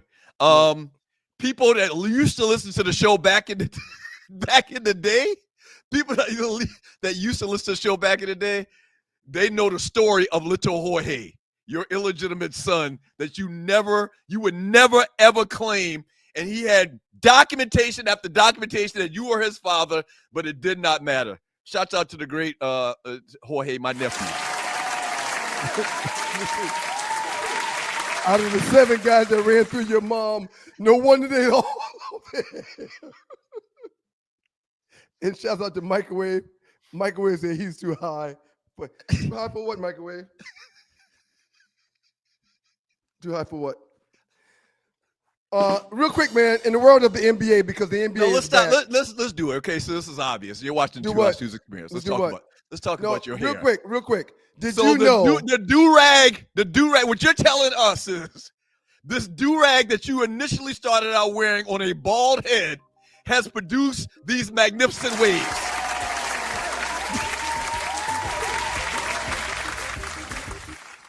That's what you're telling us. You're telling the world, huh? That's what happened? You see them for yourself, man. People buy do-rags for 2 reasons. 1, to put waves in their hair, and 2, to grow hair if they don't have any. The do-rag is working for me. I will be coming out with the Ryan Stewart do-rags, the Ryan Stewart / Michael Penix do-rags in the near future. You should try to work out a partnership with Penix, man, with Michael Penix, the quarterback of the Falcons. This looks good. Up next in the Doghouse with your boys, the Two Live Stews. We're eventually going to get to some chats. We got a last 48 we got to do. And then So we'll last get to the 48 super chat and the regular chat. Last 48 are the biggest memes in the Two Live Stews Facebook chat group in the last 48 hours. I want you to think of this. You got some good ones today, too. Without doing any research, I want you to do this. Steph Curry is the 10th player to play 17 seasons or more with the same franchise.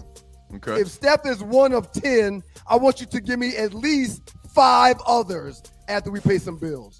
Okay. There's 9 others, but I want you to give me at least 5. We got 2 minutes. You want me to do it now? No, we don't. We don't have 2 minutes, but would you attribute? Why don't we have 2 minutes? Shedrick Jones, we appreciate you, Shedrick. Would you attribute? Right. I mean, you're not letting Tree produce anything today, and you're you're being very disruptive. Go ahead, Tree. You're being very disruptive. Is the hair growth due to the evidence-based? I mean, what do you attribute it? It's definitely the do-rag, Tree. Yeah, that looks good. That looks real good.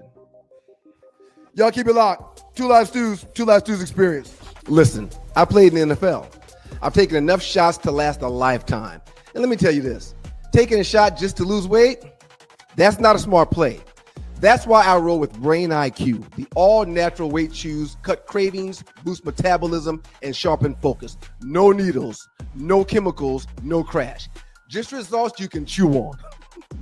And Brain IQ is not just about weight chews. They've got a full lineup of all-natural products to keep your mind sharp, your body fueled, and your health on point.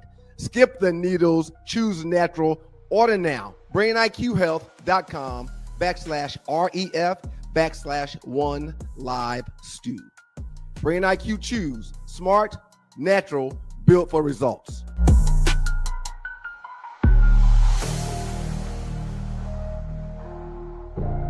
All right, let's go.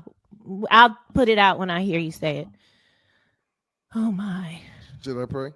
This is not a big deal, Tree. I don't understand why you sound like you're upset. It's not that I'm big of a deal. definitely not, but you ask me what I think and then you don't like my response. And so we're going to do what you want. Let's go. I'm not upset at all. I want to go to the other side. The upper room. Hurry up, man. Let's go. Speaking of don't rush me now with the prayer after all that you guys have been through the last 10 minutes. Don't do that. All right, let's bow our heads. Welcome home, everybody. We love you, Lord. We thank the Lord. We believe in you, Lord. My God damn it. There's not going to be the show open today. God, we thank you for this day. We thank you for... God, we pray you'll continue to stand beside us. We thank you for waking us up this morning. Watching over us last night. We pray for a good show, Lord. And Lord, we thank you for wave caps. I've been trying to get here for the last decade or so. Thank you, Father. It means it's your boys, the Two Live Stews. Doug Stone and Ryan Stone to make up of those stews. And this is your Two Live Stews experience. But before we go any further in today's program, I got to say something. You definitely got to market whatever you've been doing, man. Real talk. Real talk. I want to remind the listeners and the viewers and the people that participate in the chat that sometimes, no matter how strong a man may be, words can hurt. I just want you guys to know that. All right, what's that a reference to, man? Michael Penix Jr. and I have a do-rag line coming out, and I will bring that to you guys first. Give y'all the options first. Shout out to you, that ninja. I wish I could give you some tissue. Shout out to you, younger brother. And you know what? That's exact. I kept trying to figure in my mind who your braids look like. Look like Unc from Snowfall. That's right. They look just like Unc from Snowfall's plaits or braids or whatever. Didn't Unc have a curl? But he braided it up sometimes too, I think. All right. Miss Verna Woods, we'll read the chat here shortly. You know what? It wasn't Unc. It wasn't Unc. I think Unc had a curl, man. Unc had the curl. He's talking about Franklin's boy. We got to get to the last 48, but before we do that, man, you have 5 names for me. Steph Curry is the 10th player to play 17 seasons or more with the same franchise. There's 9 other players. Do you have 5? Same franchise? Same franchise. 17 seasons or more with the same franchise. There's 10 of them that's done it. Tim Duncan is 1. He had 19 seasons with the Spurs. Dirk Nowitzki. Dirk Nowitzki is 1. He had 21 seasons with the Mavericks. Kobe had 20 seasons with the Lakers.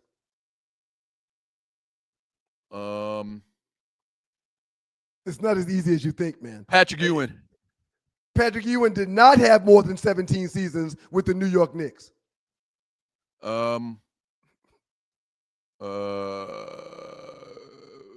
It's not easy, man. The great Karl Malone played 18 seasons with the Utah Jazz. And John Stockton. Stockton, too. The great John Stockton played 19 seasons with the Utah Jazz. That's 5 of them right there. You said Dirk Nowitzki, you said Kobe Bryant, you said Tim Duncan, you said John Stockton, and you said the great Karl Malone. No, you said Karl Malone, but go ahead.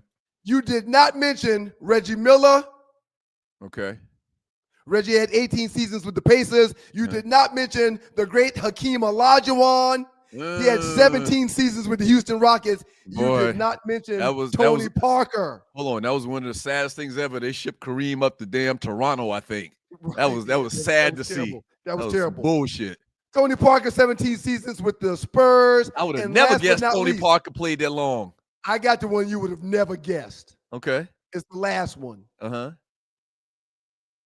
Udonis Haslem played 20 seasons with the Miami Heat. Damn, I forgot about Udonis Haslem. He's kind of like the mascot of the Miami Heat. He is. Still working in the front office now. Yeah. Hey, man, I'm very excited that the NBA is back. I'll be even more excited once football is gone, but we're a ways away from that. I'm thoroughly going to enjoy all the sports options we'll have every single night. Hey, thank you for joining your boys on the Two Live Stews, the Two Live Stews experience. If you'd like to donate to the show, we're going to read out all of the super chat messages coming up here in a little while. If you'd like to donate to the show, help keep it on, keep the lights on, you can do it. Look to the bottom of the chat to the right. You see a dollar symbol. Click on that and donate whatever's in your heart.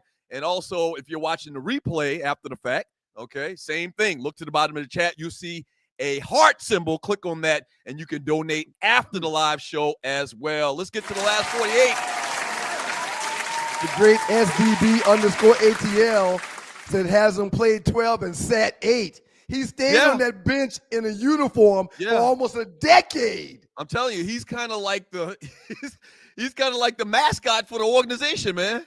He is. Good for him, though. Good for him. Go ahead, Doug. You do your thing and I'll do mine. Tree, were you able to find some video for this? I'm asking. There's nothing wrong with asking. We didn't clarify. She said she was going to try to find some video, and I'm asking if she did. The request that was made. All you had to do, Tree, is just do thumbs down. No, but she already instructed you on how it was going to be done in the show prep. Everyone heard me say to you, Doug, I don't want to do this. Please, it's okay, honey. Talk about this this graphic, please.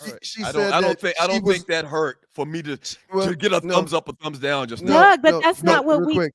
The instructions that we discussed in the meeting was she would post the picture, you would intro the picture and read said picture, then I would throw to the video. She was going to text me to let me know if she found the video, and if she found the video, you wouldn't have to worry about it. You just toss to this, and then I would back it up if she found the video to ask Tree to please play the video like I'm about to do now. Tree, could you tee up the video so they could hear what actually happened? Boy, it's tough. It's really tough. You're watching the 2 Live Stews Experience. You ready for this one?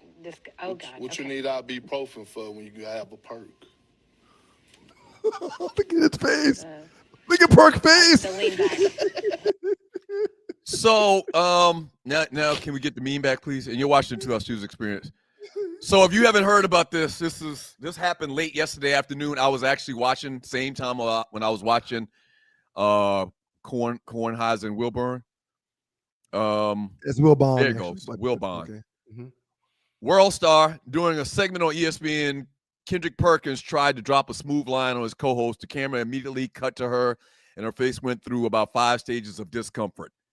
I want to say something. Did you take that story as they're describing it right here? No, not at all. And knowing L and knowing Perk is just a minute for them to have a little lighthearted moment. Kendrick Perkins is not pushing up on L. Duncan on live TV. Of course not. But you see how the media works. And guess what? This is out in the atmosphere. It is. World Star Hip Hop, they have put this out in the atmosphere. And a lot of people are saying that Perk was saying something perverted to L. He was trying to make a joke about ibuprofen, and his last name is Perk. Right. I think alluding to Percocet. Yep. That's all he was doing. There was nothing sexual about what he said. But guess what? Because it's out in the interweb, they're pasting it like he said something perverted, and he absolutely did not have any perverted intentions behind that comment. Kendrick Perkins is married to a young lady by the name of Vanity Alpo. He is happily married, and L. Duncan is happily married with a couple kids. Yeah. So again, the world that we live in now is all about clicks, and these people don't care about doing whatever they have to do to get those clicks. Yes, absolutely. That had nothing to do. Both of them are married. Like you think Perkins is, you think Perkins would come on worldwide TV and make a shot at L or take a shot at L and say something, outside the box when the world is witnessing? Right. No. Shouts out to Loose Next Eye. Elle made a comment a month ago where she said, like a girl's trip to Cancun, no D. They do this back and forth all the time. But again, when you're trying to hunt clicks, you do whatever you got to do to get them. Real quick, man, before we move on from this one, I really think you need to take a second and apologize to Tree. Because, she talked about it specifically of how it was going to be done and how it was going to be run. I apologize. Tree, I apologize. Right. Let's go. I'm glad you're a big enough man to apologize when clearly you're ass backwards and wrong. Let's go to the next one. Neil Moore. Thank you, Neil Moore. Thank you, Neil. NBA Watch Guide. The only reason we threw this up, man, is just to show, and this takes me back to my Hawk commentary I wanted to give today. Like, they have sold the shit out of the NBA. Hey, listen, man. Hey, man, we're in Atlanta. Let me say this real quick, man. Right. We live in Atlanta. They don't show the local team on TV anymore. On local TV. I could not find the Hawks last night on TV. And I know it's been going on a while, but it really hit home last night. The first game of the year, the first game of the season for the Hawks, it is not on any local channel. They're on 35 different streaming services, but I can't watch the hometown team on free TV. Hey, I hate them. I hate all of y'all. You haven't been able to watch the local team on TV if it's not sold out for years. I hate this, man. Yeah, it's again, these people are about their money. Do you know what the number was that sold TNT's NFL properties to ESPN, I believe? Because now with Barkley and them, it was a ridiculous number. And these people, they're selling these games. Who wants these games? Man, it comes for a price. This shit is so un-American. I can't even start to tell you, man. Oh well, I think it's un-American. It's un-American for you to have a local team's games only on a pay channel. Yeah, that's un-American. Yeah. You haven't been able to see the Hawks if the game's not sold out for years. If the Falcons games weren't sold out, you wouldn't see those either. They black them out if they're not sold out. So you're not going to get to see this game because you chose not to spend money to come down here. But you thought you were going to watch it on your TV at home? Wrong. So I posted a comment in the Stu's Facebook chat group, and I asked the question, where's the Hawks game at? And several people alluded to the fact that this is how it's been for years.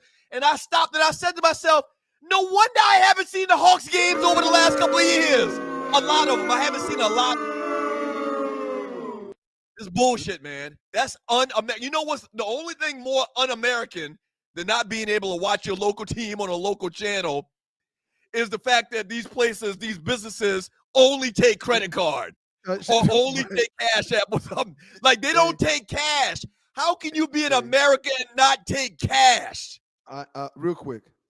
Yes, I took the kids to a baseball game. One of my frat brother's daughters were playing a softball game yesterday.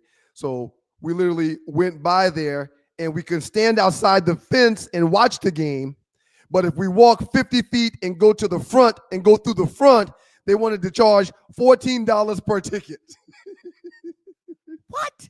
I said, wait a minute, because I only had, I had credit cards, but I knew they wasn't taking credit card.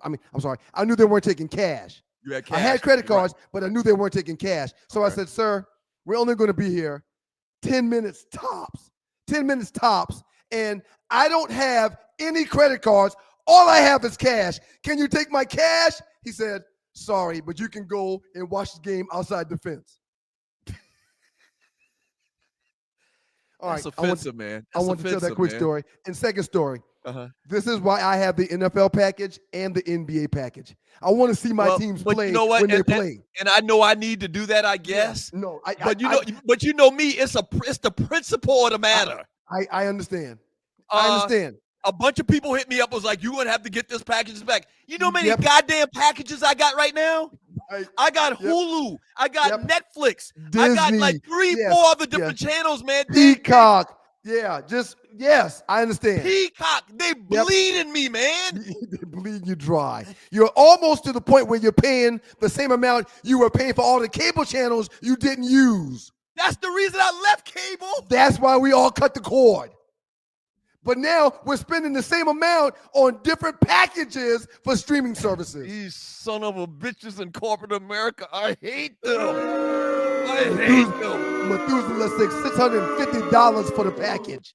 I don't think I spent that much, but I want to see my games. I want to see the Hawks. I want to see the Knicks. I want to see the Falcons. I want to see the Raiders. I want to see Philadelphia. I want to see the Miami Heat. I want to see the Dodgers. Back in the day when it was only 3 channels, yes, youngins, greenhorns, there were only 3 channels. Back in the day when it was only 3 channels, you know what you did? You watched the goddamn game that was on. Right. If you were a Raiders fan and lived in South Carolina, just understand you are never going to see them. Never going to see them. Yeah. And you live with it. Now you live with it. Life went on. You've got access to every game that is being shown. Every game that's being played, you can get in now. Yep. Something Keep it moving, blasphemous man. about the local team not being on local TV. Before we get out of here. From Evelyn Archer, and you're watching the Two Loud Stews Experience.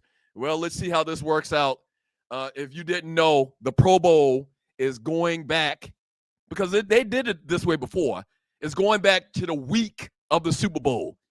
For years, we talked about how the Pro Bowl is just a waste of time at this point. That nobody's trying to tackle, nobody's trying to hit. I think they did flag football last year. So does this mean they're going to do flag football the week of the Super Bowl? Who gives a shit? Who cares, man? I don't know if they're doing the competitions, flag, or what. I have no idea. They've tried it on the beach. They've tried everything, man. Right. I forgot about the beach thing. Yeah. Yep. Tore up our homeboy's knee. No. I don't. It's pointless, man. They need to just let it go. Get him kept a check for being an all-star and keep it moving. Get him a check for being an all-star and keep it moving. I agree. Absolutely. All right, next one, Tree, and you're watching Two Loud Stews Experience. Tree, you're doing a great job. From Starcade Media. Too late now. You're going to hear about all of this when this show is over. Starcade Media, Gronk versus Kelsey. You're going to get it. Shannon Sharp settles the debate. I believe Travis Kelsey is the greatest tight end that ever played. When you talk about great, you start nitpicking. You look at the numbers. They're very close. It's a matter of, do you like barbecue or sushi? Me, I like barbecue. It's razor thin to me. Those are the two greatest players that ever played that position. I would want Gronk over Travis Kelce. I was just about to say, give me Gronk. Yep. I think Gronk. Yes. Now listen, let me back up. I haven't seen anything that says that these guys today are better than Kellen Winslow Sr. Well, I agree with that too. They throw the ball more today, so they got more catches. But I Right. haven't seen anything that says any of these guys are better than Kellen Winslow Sr. And this may get a rise out of a few people. I would almost take Jeremy Shockey before I took Travis Kelce. Jeremy Shockey was a beast. I think I might take Kelsey over Shockey. Yeah, I understand. But yeah. I understand. But no, if I had to choose one, it would be Kellen Winslow when they only threw the ball 20 times a game. Right. And so, give me Gronk over Kelsey and who's the other guy who's mentioning? Travis Kelce. Travis Kelce. Yep. Gronk or Kelsey. Yeah, give me Gronk. You want to get to this last one, Tree? Can we play this last one real quick? Let's do it. Here's the last one, Doug. And we really should have saved more time for this one. Go ahead, man. Read it. Let's save it till we come back. Can we save it till we get back? Okay, the very beginning. Just at the very beginning. Detroit. The good folks at WGPR, Hot 107.5 FM HD2 in Detroit.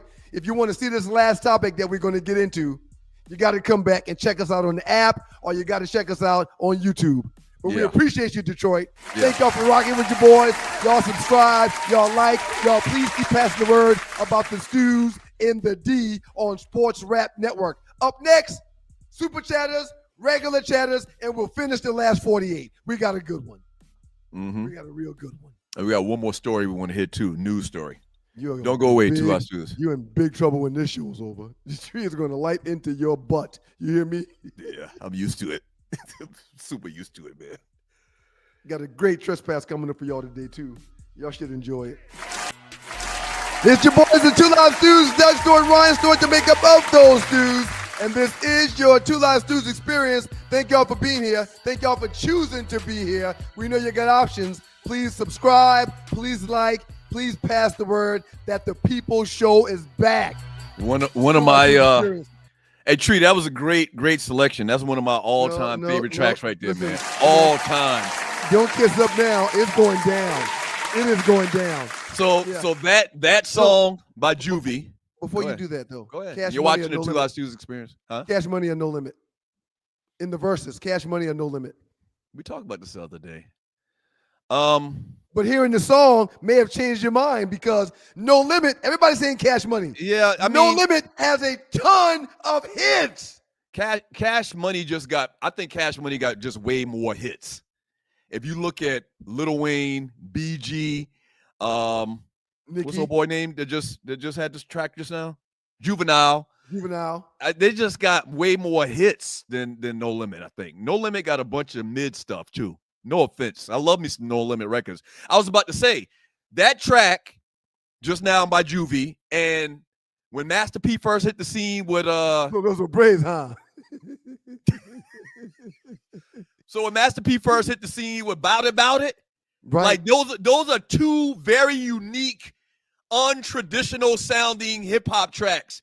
And both of them are just phenomenal. Shouts out to Nola. Hey man, okay, we got to get into that. I got some breaking news from Brother Carson, Reggie Carson just now. We got to get into that. And you also mentioned you had some Atlanta Hawks news. So I wanted to remind you about the Hawks news. You told me to remind you about your Hawks news you wanted to mention. Well, it wasn't Hawks news. It was the whole thing about not being able to see the game last night. We've already done it. Okay. We've done that. Real quick, man, let me see if I can save this so I can pull it up. Appreciate Brother Carson for. And you're watching the Two Live Stews experience? Yeah. Keeping the bros in the mix is greatly appreciated. There's some breaking news, and if you give me 1 second, I'll be able to share it with you. And then we'll get into the last 48. Oh, I got to close this first. Golly, I'm sorry. Maybe you're doing too much. Maybe just tell us about what's going on. This might be a little bit too much on the spot. You know, it's kind of like. I think the graphic would be better. Okay. Let me just try this real quick. This is some really big news. Is you is or is you ain't my baby. All right. Per Reggie Carson, which is a contributor to the Two Live Stews, there's sources, and this is on an ESPN website. There's sources that are saying Chauncey Billups and Mr. Rozier have been arrested tied to gambling in the NBA. Trailblazers coach Chauncey Billups and Heat guard Terry Rozier have been arrested as a part of a pair of investigations related to illegal gambling, sources told ESPN. Well, I'll be damned.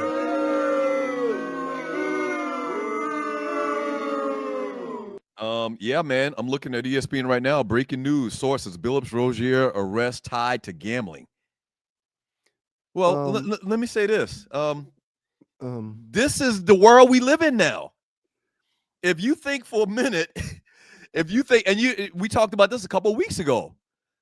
College athletes can now bet on professional games.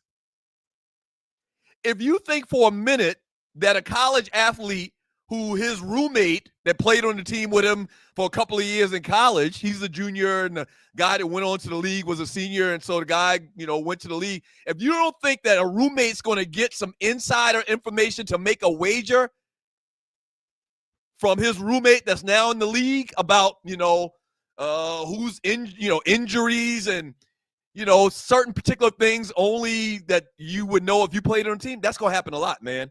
And you're going to start to see a lot more stories like this. Prior to April of 2025, when Chauncey Billups signed a new deal, he was on a 5-year deal with Portland for roughly between $10 to $12 million. I don't want to get into how much money Chauncey Billups made as a player. I don't want to get into how much money Chauncey Billups was making as a coach. This is terrible.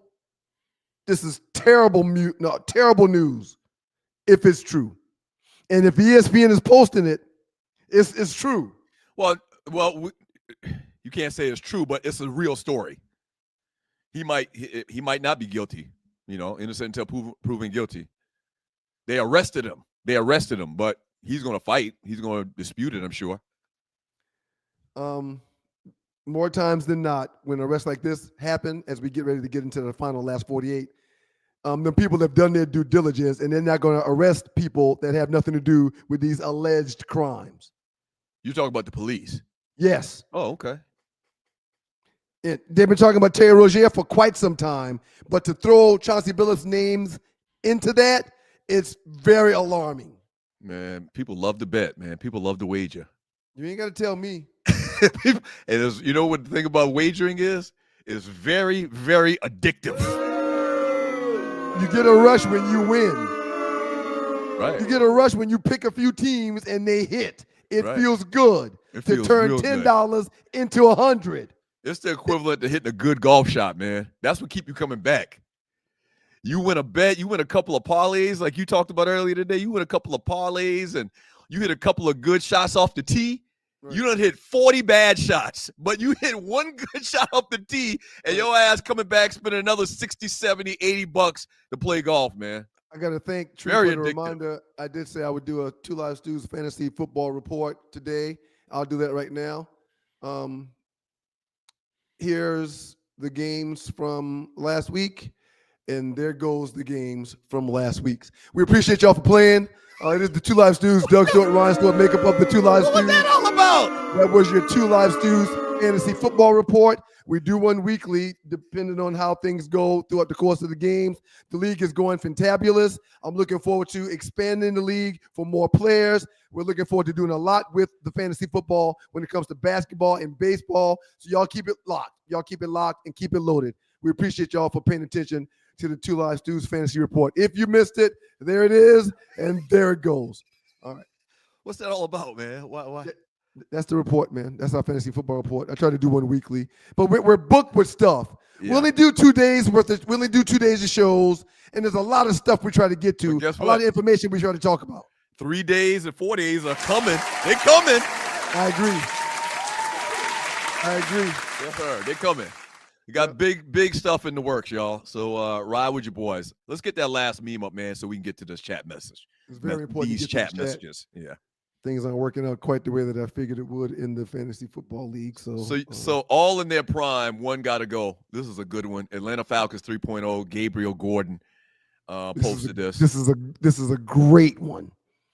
I am dying to hear your thoughts. No, this is, you know who I'm taking off. This is very easy. You know we're not getting rid of Calvin. You know we're not getting rid of Julio. And as much as people want to bring up his psychological issues, Antonio Brown's numbers say, his numbers say he's a first ballot Hall of Famer. So Jamar Chase, he's only been around a couple of years. Sir, he's only been around a couple of years, and he is one of the best players at the position That's what ever seen. Wait, nobody's saying this is going to be easy and that he's not a great player, but Antonio Brown is was a dog. I don't think people realize it. It's distracted. I agree. Okay. All right. Antonio Brown was a dog. Yeah. No, I don't agree with you on taking Chase out. I agree with you that Antonio Brown was a dog. Sir, there's only one player that is listed on this screen right now that has had damn near a drop every freaking game he played in. Julio. That player is Julio Jones. Wow. If one guy's got to go out of these 4, I've never seen nobody drop the ball more than Julio out of these 4 guys. Julio would drop 1 or 2 a game. He would. That's Calvin true. did not. Atlanta Antonio Brown did not. Jamar Chase does not have a drop a game. Atlanta people know. That's a fact. He probably averaged a drop and a half per game. Yeah. And Julio is great. Julio is going to be a Hall of Famer. One of the best college football players, one of the best wide receivers in the National Football League. But I will argue with anybody that if Roddy White was given the looks that Julio was, Roddy's numbers would be double what Julio had. You threw me for a loop there, man. You threw me for a loop. I didn't think you would say the hometown guy, though. The other guys didn't drop the ball as much as Julio, man. And that has to matter, and that has to have weight when it comes to this debate. Calvin Johnson in the top 4 wide receivers to ever play the game. I mean, he might be the best wide receiver to play the game, but it's such a stench of bad football in Detroit for so many years that nobody's going to say he's the greatest receiver of all time. One of the few receivers that has accomplished having 2,000 yards.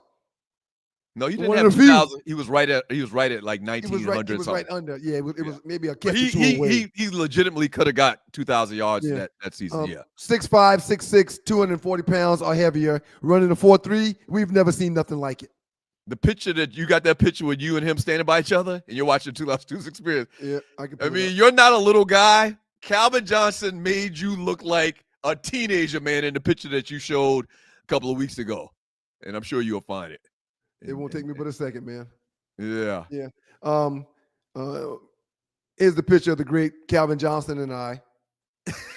and I am not bending down.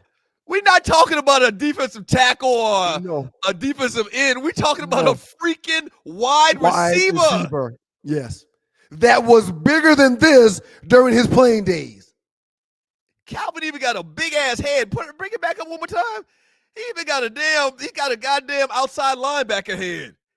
We had him early on in his NFL career come by the studio, and I don't think we saw a bigger human than that. Yeah, huge. Only person bigger than Calvin, Orlando Brown, South Carolina State's Zeus, Big Zeus, we called him. Rest in peace. But you expect Zeus, an offensive tackle, to be huge. You don't expect seeing a receiver come down the hall at 6'5", 240 pounds, running a 4.3. Yeah, absolutely right. All right, let's bring in the great Tree. Good morning, Tree. No, don't kiss up now. No, don't do that. Don't do that. I hope she doesn't decide to take the first few minutes of this segment talking about your behind and the lack thereof. I hope she don't do that. Tree's a professional. She's not going to dwell on simpleton things like that, like you do. Hey, Tree. So tired. Good morning. I'm trying to go out tonight. Hey, Tree, you going outside this weekend? You know, Clark got their homecoming this weekend. Ooh, what happened here? I'm going to a party tonight. It was in one of the headbutting contests you be intern in. How much do you win when you win those headbutting contests? Anyway, I'm going to be here tonight. Okay. My friend's birthday, so we're gonna celebrate, do a little surprise situation. I will be hanging out with Rel and Jeff and I might come kick it with y'all tonight too. And yeah. Arlie. What's the three? No, don't do it. Three. No, Griff. Griff. Stop that, man. 3P. Stop that, man. I think we're gonna go to the patio to watch the game. Hold on. Man, you do know that you mocking that man and his speech impediment put you under the category of a bully? You know that? Everything he does in this space puts him in that category. And nobody bullies anybody more than Tree on this show. And that's why she's all mad with you now, because you wouldn't let her bully you this morning. So you now took control of the meeting, and then after taking control of the meeting, you didn't do a damn thing we discussed. Now you redirecting it back to me. Well, that's what you do. You know what you are? You know what you are? Disruptor. You were the show disruptor this morning. You know what you are? You are a redirector. And somebody asks you a question, you ignore you answer a question they didn't even ask. I talked about this morning. Let's go. For the record, so 3Pete and me are fine. Arlie and I will be outside tonight and tomorrow. I think I'm gonna try to come kick it with y'all. Well, now, if you're gonna get out, I gotta put forth some extra effort to try to make it, man. You really gonna try to make it? Yeah. Don't forget to bring the things. That's my folks. Ryan. Brown, Scott, Jeff in town. They're my folks. These folks held me down during the Doug Stewart show years, man. They held us down, really. Well, let's do some more holding down and get to these wonderful donations. Thank you, everybody. Thank you, Richard. Everybody, so much. Thank you to everyone that comes into the pregame to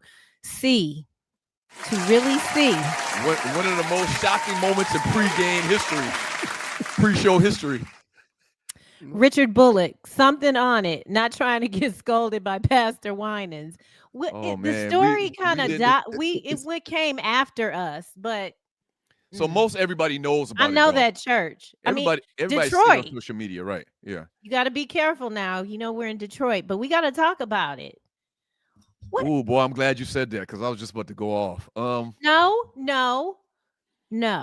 If you've seen the video with this pastor, young lady Marvin Winans, not this. It's the Winans family. Young lady comes up to the altar and wants to donate $1,200. He allegedly told them before, you need to donate $2,000 to come up here.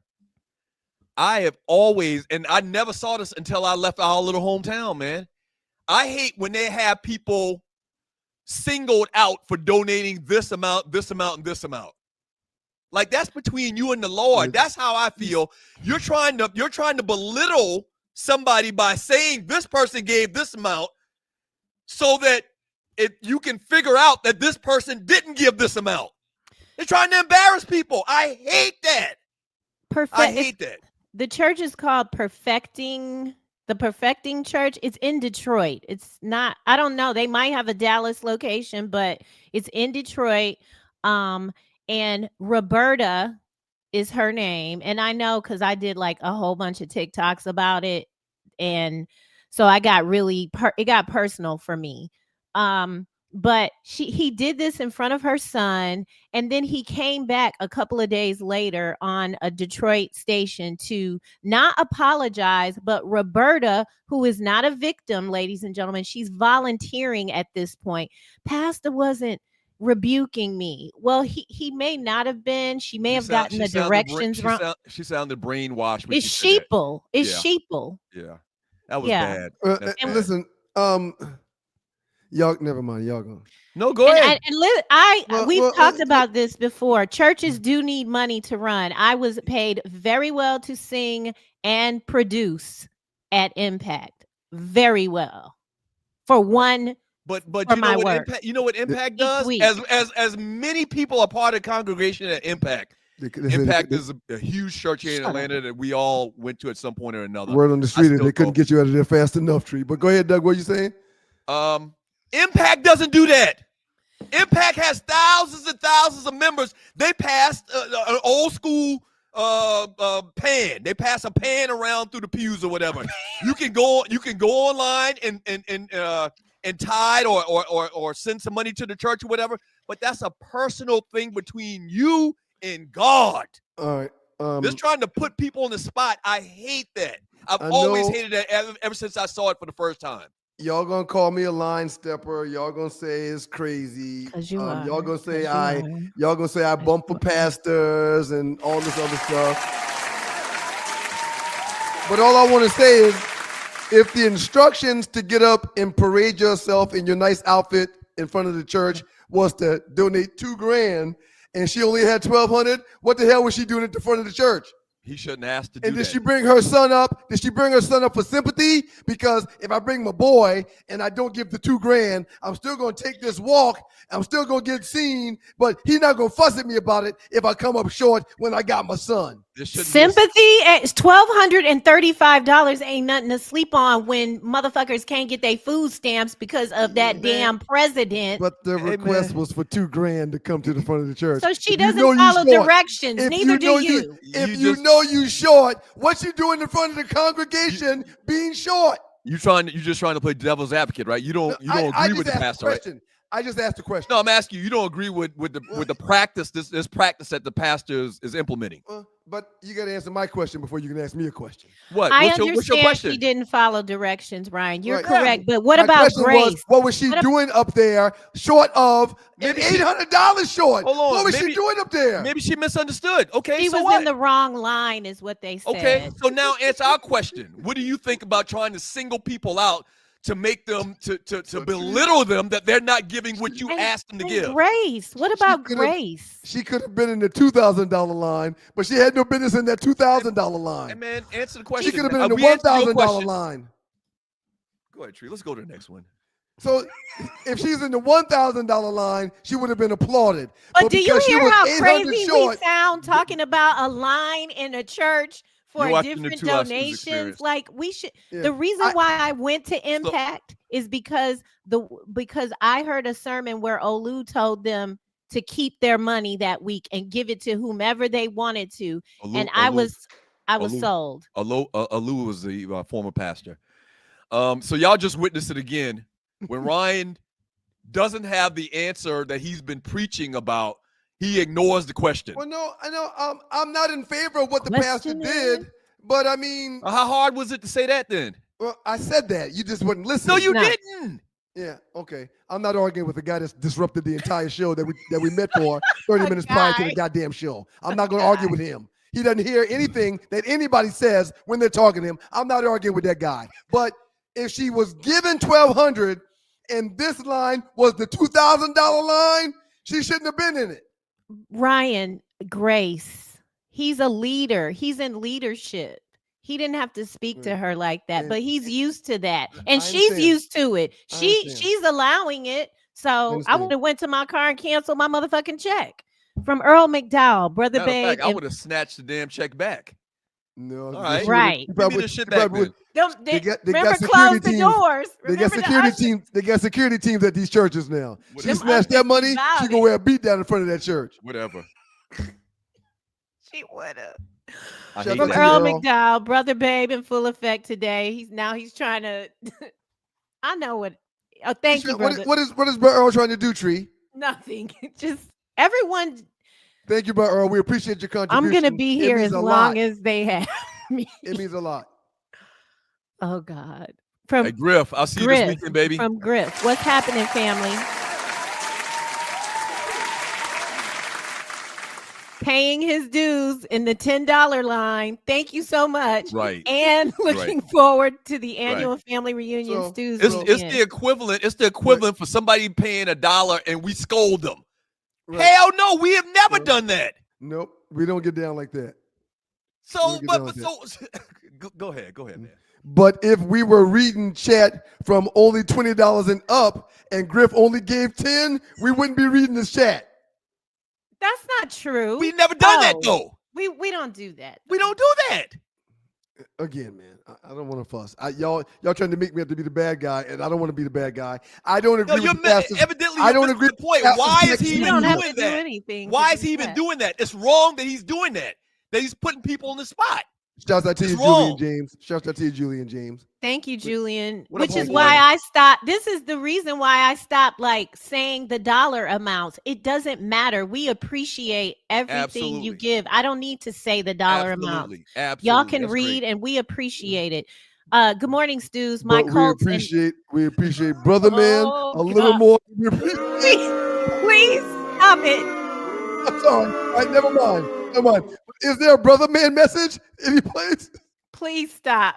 You're watching the 2 Live Shoes experience. He gets put to the front of the line every freaking day when we do this. Go ahead, Tree. From Julian James. Thank you so much. Good morning, Stews. My Colts fan Knicks are lit. I hate you so Hey, give us the story of how you became a Colts fan because he's from New York City. Yeah. Drop that in James. here. Yeah. From Loose Neck Side. Doug dressed like the old head trying to impress his young girlfriend at the barbecue. I thought you looked nice. Thank you. Yep.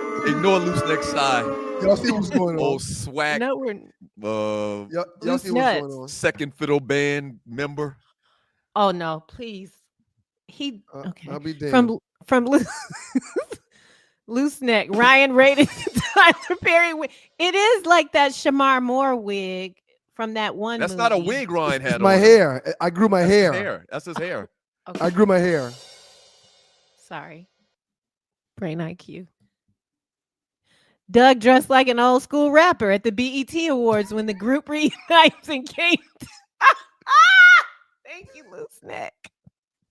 Absolutely. He did look like Keith Murray today. Sean, most beautiful thing in this world. Just like that. Peace, Sean. Peace, Sean. Once kids wearing cool Duke gear and education was good enough back when. You were gonna mumble read? No, I'm sorry. Go ahead. Steak once said kids wearing cool Duke gear and education was good enough back when y'all was on radio. So yes, those tapes been erased. Yeah. He's talking about Steak. Shapiro. I hate to even say the name, but Steak Shapiro. Sorry.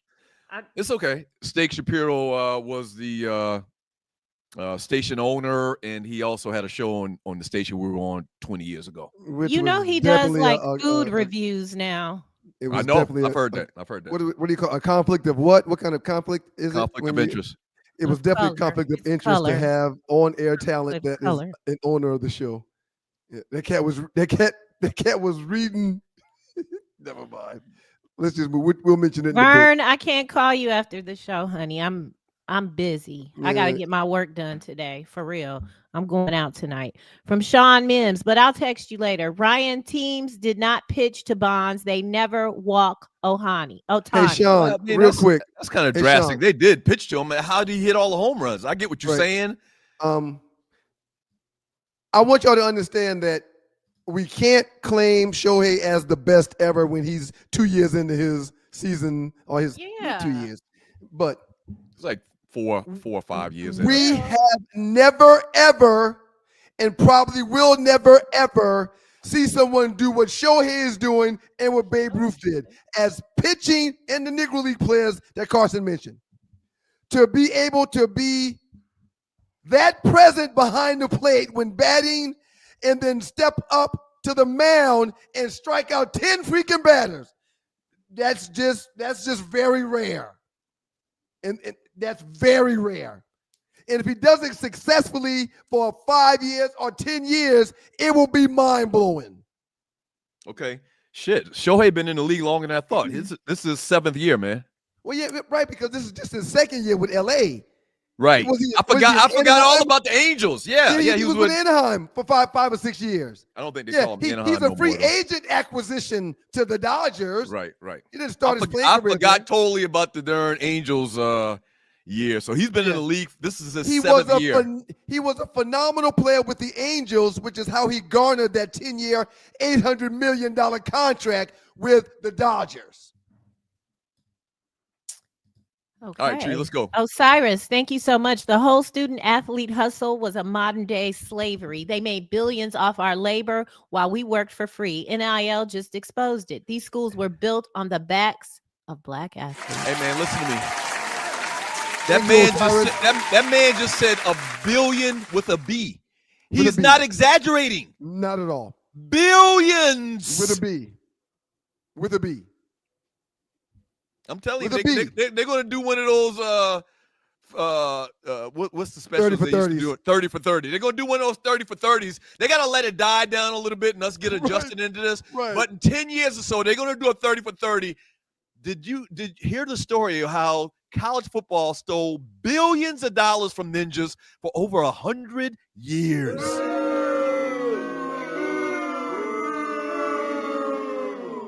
From Dark Sun Rider, thank you for your donation. Nicki Minaj is a succubus. Yeah, he said, look up the meaning. That's exactly what I was going to do. That's one of those words when you are mad, like you call somebody a gutter snipe or a succubus. A succubus is a female demon from medieval folklore that appears in dreams to seduce men and drain their life force through sexual activity. Game of Thrones. Hope I never came in contact with no succubus. Succubus. In essence, a succubus is a female that we would refer to as someone having witch nudity. You better not. Or a skeezer. Are your kids into this Demon Hunter thingy TV show? No. Okay. All right.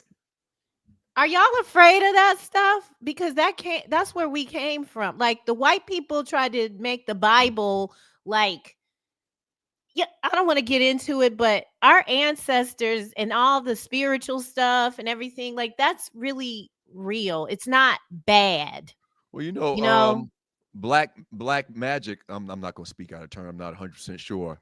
But what's the voodoo? The voodoo down in New Orleans. Yeah, that's a religion. That's an actual religion. Yeah. But the Keeblers vilified it and put the other Christianity on us. The people that made the cookies. Control us. The Keeblers that make the cookies.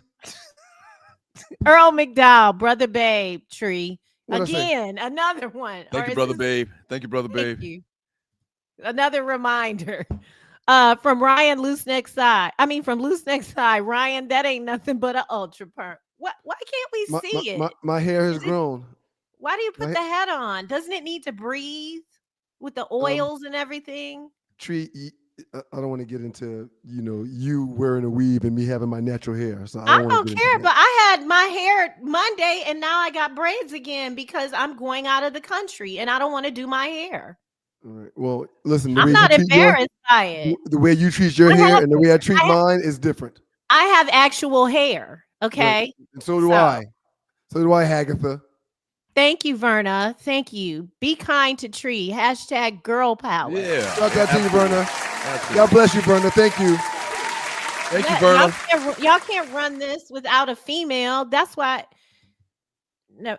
thank you for this opportunity, Douglas. That's all I'm gonna say. From Rel I Scott. agree with you, Tree. One time for the Stewies for coming together as a family on behalf of Rough Buff. Can't wait to celebrate life with y'all in Atlanta this weekend. Rough Buff gone, man. Wow. This is wow. R.I.P. We lost a few listeners the last couple of years, man. Bugman, him and Bugman Bugman. probably chopping it up right now in the great beyond. Boosa, as you saw, I know. Did Ryan do the fantasy football report? I don't know. It was like 30 seconds. They've never talked that short of a time. I did the report as planned and as well expected.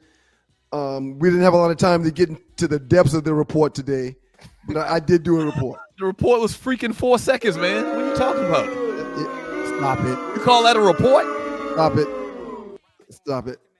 Mr. Detroit, what up, though, fellas? Great show today, Doug. I definitely been passing the word to cats in the D. Yes! Thank you, Ben.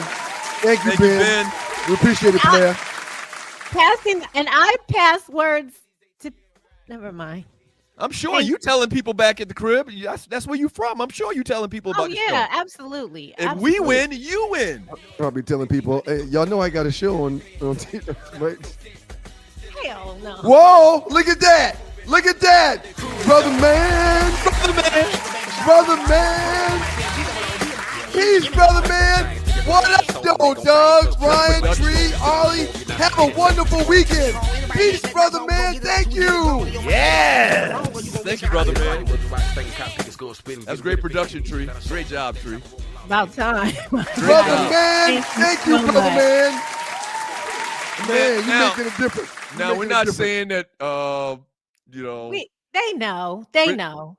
We're not saying if you give a big offering, you don't get your own theme music. We're not saying that.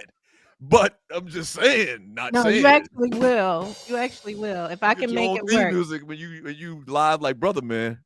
Thank you, June. Brother man. June B77 for my troubles. Thank you, June B77. Thank you for my human hair. Now, Ryan, is your hair human? He says that's his hair. I've grown my hair the last 4 months. Okay, because human is better than synthetic. Just wanted to clear that up for you. From Theron, thank you so much. A stew-tastic show. Thank you, Theron. We think so too. I think Lampus the brother. I think Theron might be the brother. I could be wrong. From Earl McDonald. You even getting the man's name wrong? I'm sorry. I'm just so distracted. She did that on purpose. Shouts out to the Stew's official, unofficial historian, Earl McDowell Jr. Thank you, brother. Thank you, Earl. That man been with us since the very beginning. He's the reason for the great sound clips from back in the day. Thank you, Earl. They are good. And especially now that that was a good one today. I thought that was funny. Ryan, I've never seen your son. That one. Homage, yeah, he don't care to be pulling up Jorge. stuff like this. No, Jorge. Oh, yeah. I'm not that kid's father. How much is it? You should be done with child support by now, though. He's a grown man by now. He is grown at this point. Yeah. Never mind. No comment. So there's Hispanics in Detroit. That's where you met his mom in the D. Well, she met you in the D. Rel Scott said, Pastor said, you ninjas don't listen. That's unbelievable, man. That's how his energy was. Well, he's about to take up for the pastor again. Go ahead. Well, no, I'm not taking it for the pastor because I disagree with his practices. But if there was a $50 line, a $500 line, a $1,000 line, and a $2,000 line, and she was in the $2,000 line, she dead wrong. Go ahead, Tree. Osiris, thank you so much. Thank you for another donation. If Pastor Winans gave clear instructions to be in the other line and she didn't follow, it's a learning opportunity. I do agree. This comes back to accountability, which is why some folks might feel triggered. She made the pastor have to say something to her.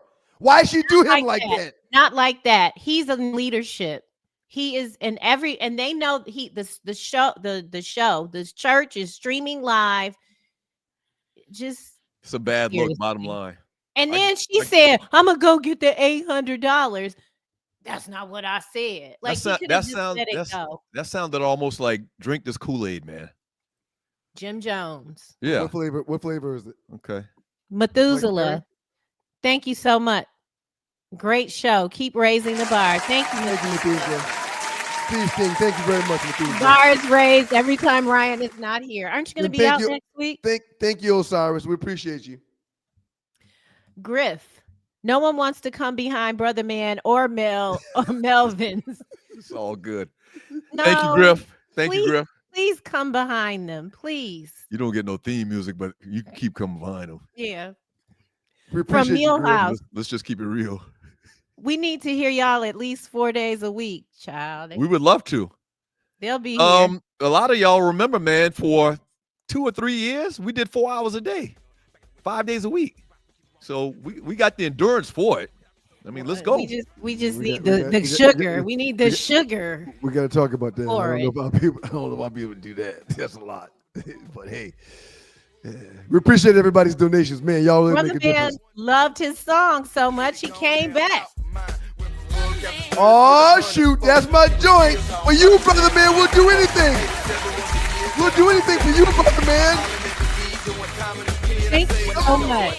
Come over here to the Brother Man line. Who is this? Outcast? That's Outcast? Not Outcast. That's It's like Goody Mob. Goody Mob. Outkast. Yeah, I was gonna say Goody Mob. It's Yeah. one of them cats from the It's Cool Breeze. The song is called Cool Breeze. Mhm. I used to love the last part, the coolest cutter at camp. Cuddy Calhoun. Ben Edwards, thank you. Y'all cats better jailbreak a fire stick. Yeah, Doug, what's happening? There's easy ways that you could get everything. As a matter of fact, we got a contributor to the platform that has told me what I need to do to get some fire sticks. So I'll holler at you when we get done. And me. I just think it's kind of hypocritical. No, I'm not hollering at you, Tree. But I'm going to tell Doug about it though. I just think bring my shit tonight. I just from think Bennett. You and Doug can watch the same fire stick at the same house. Y'all be at the same house anyway. Do y'all split rent or did Doug pay the whole thing? I don't split nothing with no man. It's that's not, I'm not a 50-50 person. So thank you. Tree, if I was you, you probably at the point now where you pay the whole load. You probably pay for everything. Go ahead, Tree. Thank you, Ben Edwards, for your Thank you, Ben. donation and for your contribution. Corey, Mr. Corey. That's my enjoy- dog.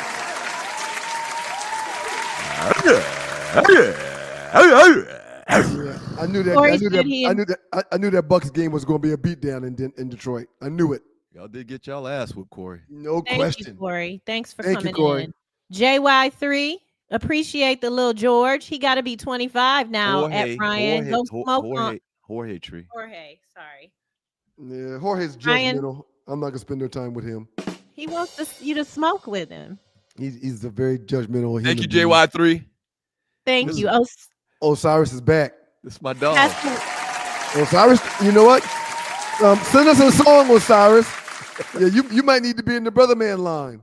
Yeah, if y'all want a song and you're in the proper line, email me. Do not text me. Don't DM me. I'm never gonna see it. Call Tree moving forward. First lady Winans. Shit. Go ahead, Tree. But I used to sing in youth choirs at at that church, and that other one where the man was locking the door. That's in What? Detroit too. Oh, that's a Detroit thing. Strong on the damn page. Marvin Sapp. There's a pattern. There's a whole pattern behind you and your actions, Tree. Parishioners. That's the word I was looking for. Pastor Parishioners. Winans told her what line to be in. So Osiris, you don't have. I can't. He probably got some. I couldn't be with you. I need somebody to. Go ahead, Tree. Oh, but y'all don't have a lot of grace either. The bouncer Follow gonna tell you to move too. Follow Follow instructions next time. Follow instructions. That's all. Yeah, follow these instructions. Me taking my damn money back. I know that prayer didn't leave the Earth's hemisphere. And as you can see, Stu, Throwback 42, we have had a situation in here today, all day. He's talking about your prayer this morning. You sure are very judgmental today, Tree. From Triple Platinum, Batmite. My word, Tree's reaction to that thing on Ryan's head. If you weren't there, get ready, everyone. You remember that dude Batman? Maybe you was too young. There was a dude terrorizing, a young dude from Charleston that was terrorizing ninjas back in the early 80s named Batmite. I remember the name. Happy Ask birthday. anybody from Charleston from the Chuck about Batmite in the late it's probably early 80s, mid 80s. He's dead now. Somebody got him. But that man was literally the gooch of Chucktown. He was terrorizing families all over the damn state. That man stole so many pair of them X glasses. Gazelles. That man opened up a drawer. He had 100 pair of X glasses. I'm telling you, ask anybody from the Chuck about Batmite. We even knew about him in Moco. He gone now, though. Today's John Fisher's birthday. Happy birthday, John Fisher. Arlie mentioned it earlier. Thank you so much for Happy your birthday, Jay Fish. See you this weekend, folks. He says that's definitely a real video of the little boy. If it were AI, they would have made him make the turn while dribbling. Plus, he would have messed up coming back and noticed the bounce pass at the end. This is real. Agreed. Let's keep track of that kid, man. Prodigy. Let's get a shot this weekend, John. I don't be doing that other. He got some strong. Ryan, your stuff is strong, but I don't fuck with microwave. It's the best you can get your hands on. Jay Fish got that icky, huh? That's what they call it, right? It's too much. I'm a girl. From Rel Scott, can I get a song? Doug, give Rel a song. Yeah, you can, Rel. This is the $1.99. Hit it, Happy birthday to you. Happy birthday to you. Happy birthday. I don't think it's Rel's birthday, man. But $1.99 donations get Douglas. That's sure. That's the first song I can think of, man.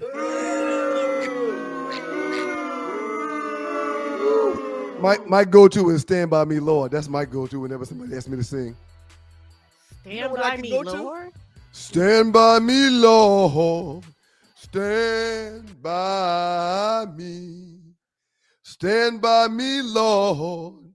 Stand by me. Studio audience, that's my brother. Oh, when I have done the best that I can, and when my friend don't understand, I need somebody to hold my hand.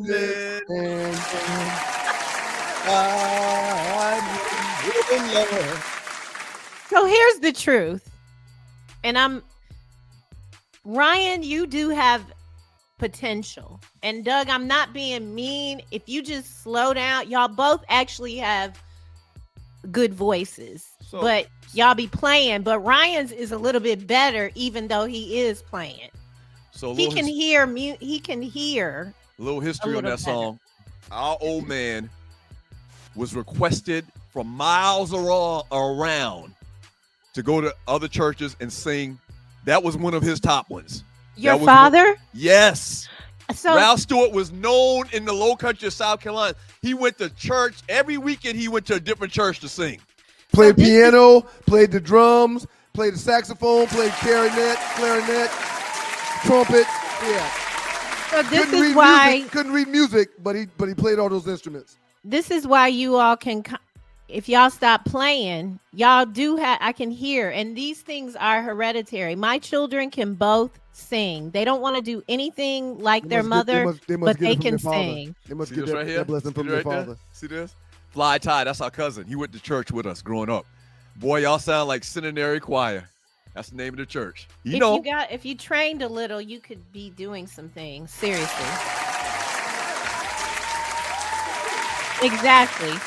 Exactly, loose neck. They just need some ear training. That's all. All right, let's finish this up. Apparently, Brain IQ grows hair. Well, I do use the supplements from Brain IQ, so that could have something to do with how my hair has grown so fast over the last 5 months. I posted this regarding L and I can't think of his name. Kendrick. Imagine if people watch this show, all of the scandalous world hip hop. A lot of scandals going on around here. I can't wait to dig a little bit deeper into this Chauncey Billups thing. I'm hoping Chauncey Billups didn't destroy his life being greedy. Well, I'm hoping Chauncey Billups hasn't screwed up his entire life being greedy. And then with being a coach, that means that he can orchestrate losses and wins. No question. You know, making a bad play or calling a timeout was not leading. So it's a lot more emphasis on a coach. Hey, Uncle Mike. He says he thinks the Sunday ticket is a bargain. Going to a game costs more than getting every game from your couch. That's true. Hey, but what if I don't want every game, Uncle Mike? The one problem I have with the Fire Stick is that I would hate to be having some friends over to watch the game and my Fire Stick goes out. That happened to me before. I've had a Super Bowl party where I lost a signal. Yeah, you can't do that. You got a house full of people, and now they all in there, and nobody can watch the game. All right, Tree, let's go. I got to get out of here. Doug and Tree on TMZ. Yeah, if once as the millions continue to tune in, we're gonna get in trouble. Y'all remember when Doug had us pay a subscription fee on Spreaker? What's the problem? Mm-hmm. Look at all this entertainment you get. And I was only, you know how much we were charging? $1. $1.99. Or was it 99 cents? Well, he said he thinks his credit card's still being charged. Stop that. If your credit card was still being charged, you would have been contacting me, Ninja. They bought Ryan's hair with that. That was probably 2016. Yeah. Yeah, we've been doing this a while. Sydney Action Jackson, and this is true. Back in the day, church lasted a minimum of 4 hours. No question. When I was producing at Impact, 70 minutes, and I better not go over. That was one of the selling points for Impact. We did 8, 10, and 12, like clockwork. And they're not adhering to that now. They go over an hour now. But when we first started going to Impact, I was like, these ninjas get out of church in an hour? Like clockwork. I'm coming back here. Shouts out to Pastor Adrian over at The Rock, St. Mary's Road Church, off of St. Mary's Road. We're in at 10, start at 10, and we are out by 11 every Sunday. Yeah. Is your pastor white at the No. Columbus? Oh, okay. No. Okay. Well, thanks, everybody. I'll see y'all this weekend. Thank you, outside. Tree. Great job today, Tree. Uh-oh. My dog. With this With the Chancellor Billups news. With the Chancellor Billups news, remember, Chauncey, he means innocent until Chauncey. proven guilty. Well, he said Chauncey, but he meant, we know what he meant. Yeah. Innocent until proven guilty, especially for black folks, we're the most convicted and the most exonerated. Let the facts come out first. I agree 100%. Yeah, let's make sure you say that now. I agree. Well, I agree 100%. Absolutely. I only simply read the reports that were sent to us via our cohort. Yeah, but that's the from point I was ESPN. making. They arrested him. He's not been convicted yet. He's been charged, sounds This like, ain't- but he hadn't been convicted. This ain't good. Did you want to mention story 4 before we get out of here, man? Oh, man, last story, news story. Have you heard about this? NASA opens up the U.S. moon landing contract to rival bidders as Musk's SpaceX lags. So if you're new to the show, here's the point. So basically, in a nutshell with that right there, they're saying that Elon Musk can't make this moon landing thing happen fast enough. So they're going to give other contractors, other space companies an opportunity to win the bid from the government to get back from the moon. Right. We went to the moon in 1969. We should be able to go to the moon every hour on the hour. They should have a regular flight that Over travels 50 3 times a years day. later, Elon and all of these companies are putting billions of dollars in these space programs. And for some reason, something we did 50 years ago with technology 1,000, maybe 50,000 times less, we're able to do. We can't do it in 2025. That moon landing thing is some bullshit. He's always had a huge problem with that. I mean, a huge problem. You're not one of those flat earthers, are you? Not a flat earther, but to telling me that we did something successfully. We landed, we even came back in the same damn ship, and the ship looked like a goddamn I don't know, like a 5th grader put it together. And you trying to tell me 50 years later with technology 1,000,000 times better, we can't do it for some reason? Come on. Don't bullshit me. Hey, man. clean the guest bedroom up tonight, man. And I don't want Tree spending the night with us. I'm coming to stay with you.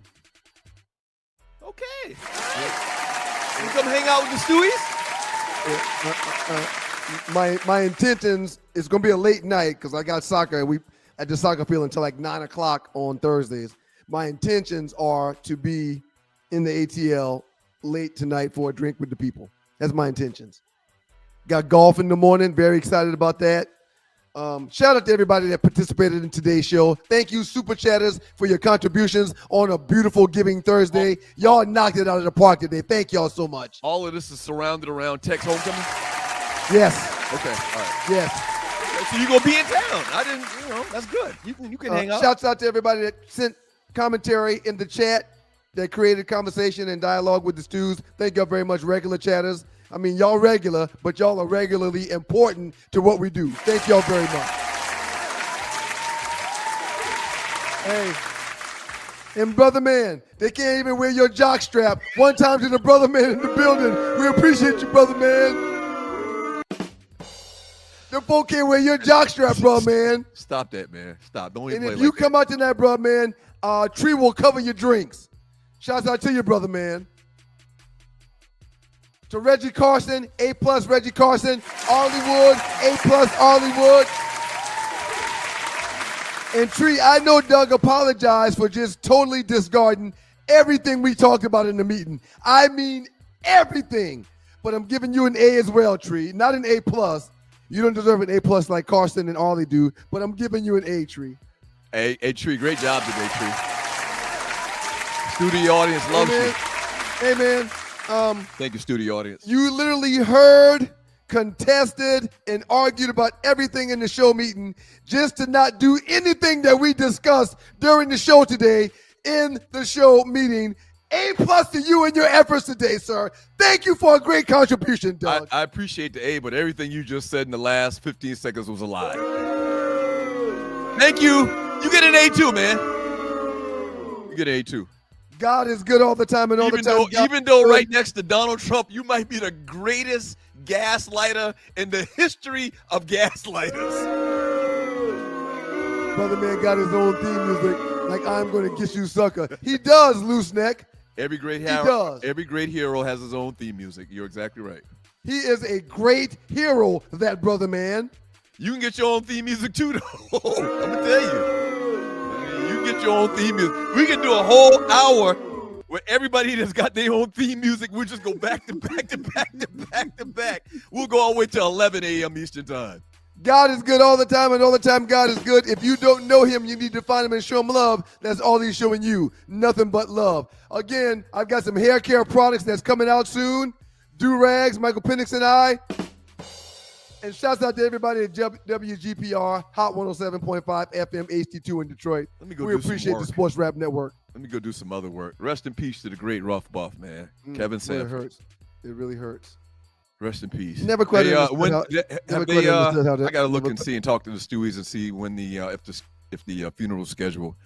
I went to Bugman's funeral, and if at all possible, I'm gonna go to Rough Buff's as well. Keep me in the loop with that, please. Yeah. Never quite understood how that nigga was a Buffalo fan, but it's all good. He's from Buffalo. Damn, I missed that. Are you serious? Don't judge me. Don't judge me. We just talked about it on the show Monday when we were reminiscing about him. Well, Did your remember, CT up flaring up again? I had to leave on Monday. Remember, I had to take the kids to school. Go back to the picture of Rough Buff, Tree. Put it back up one more time, Tree. I mean, are y'all 100% certain he was from Buffalo? Look, he's got on a Buffalo hat, shirt, and his bag even has Well- Buffalo on it. And he requested that we call him Rough Buff. Are you okay, man? He's even got the Buffalo logo on his golf bag.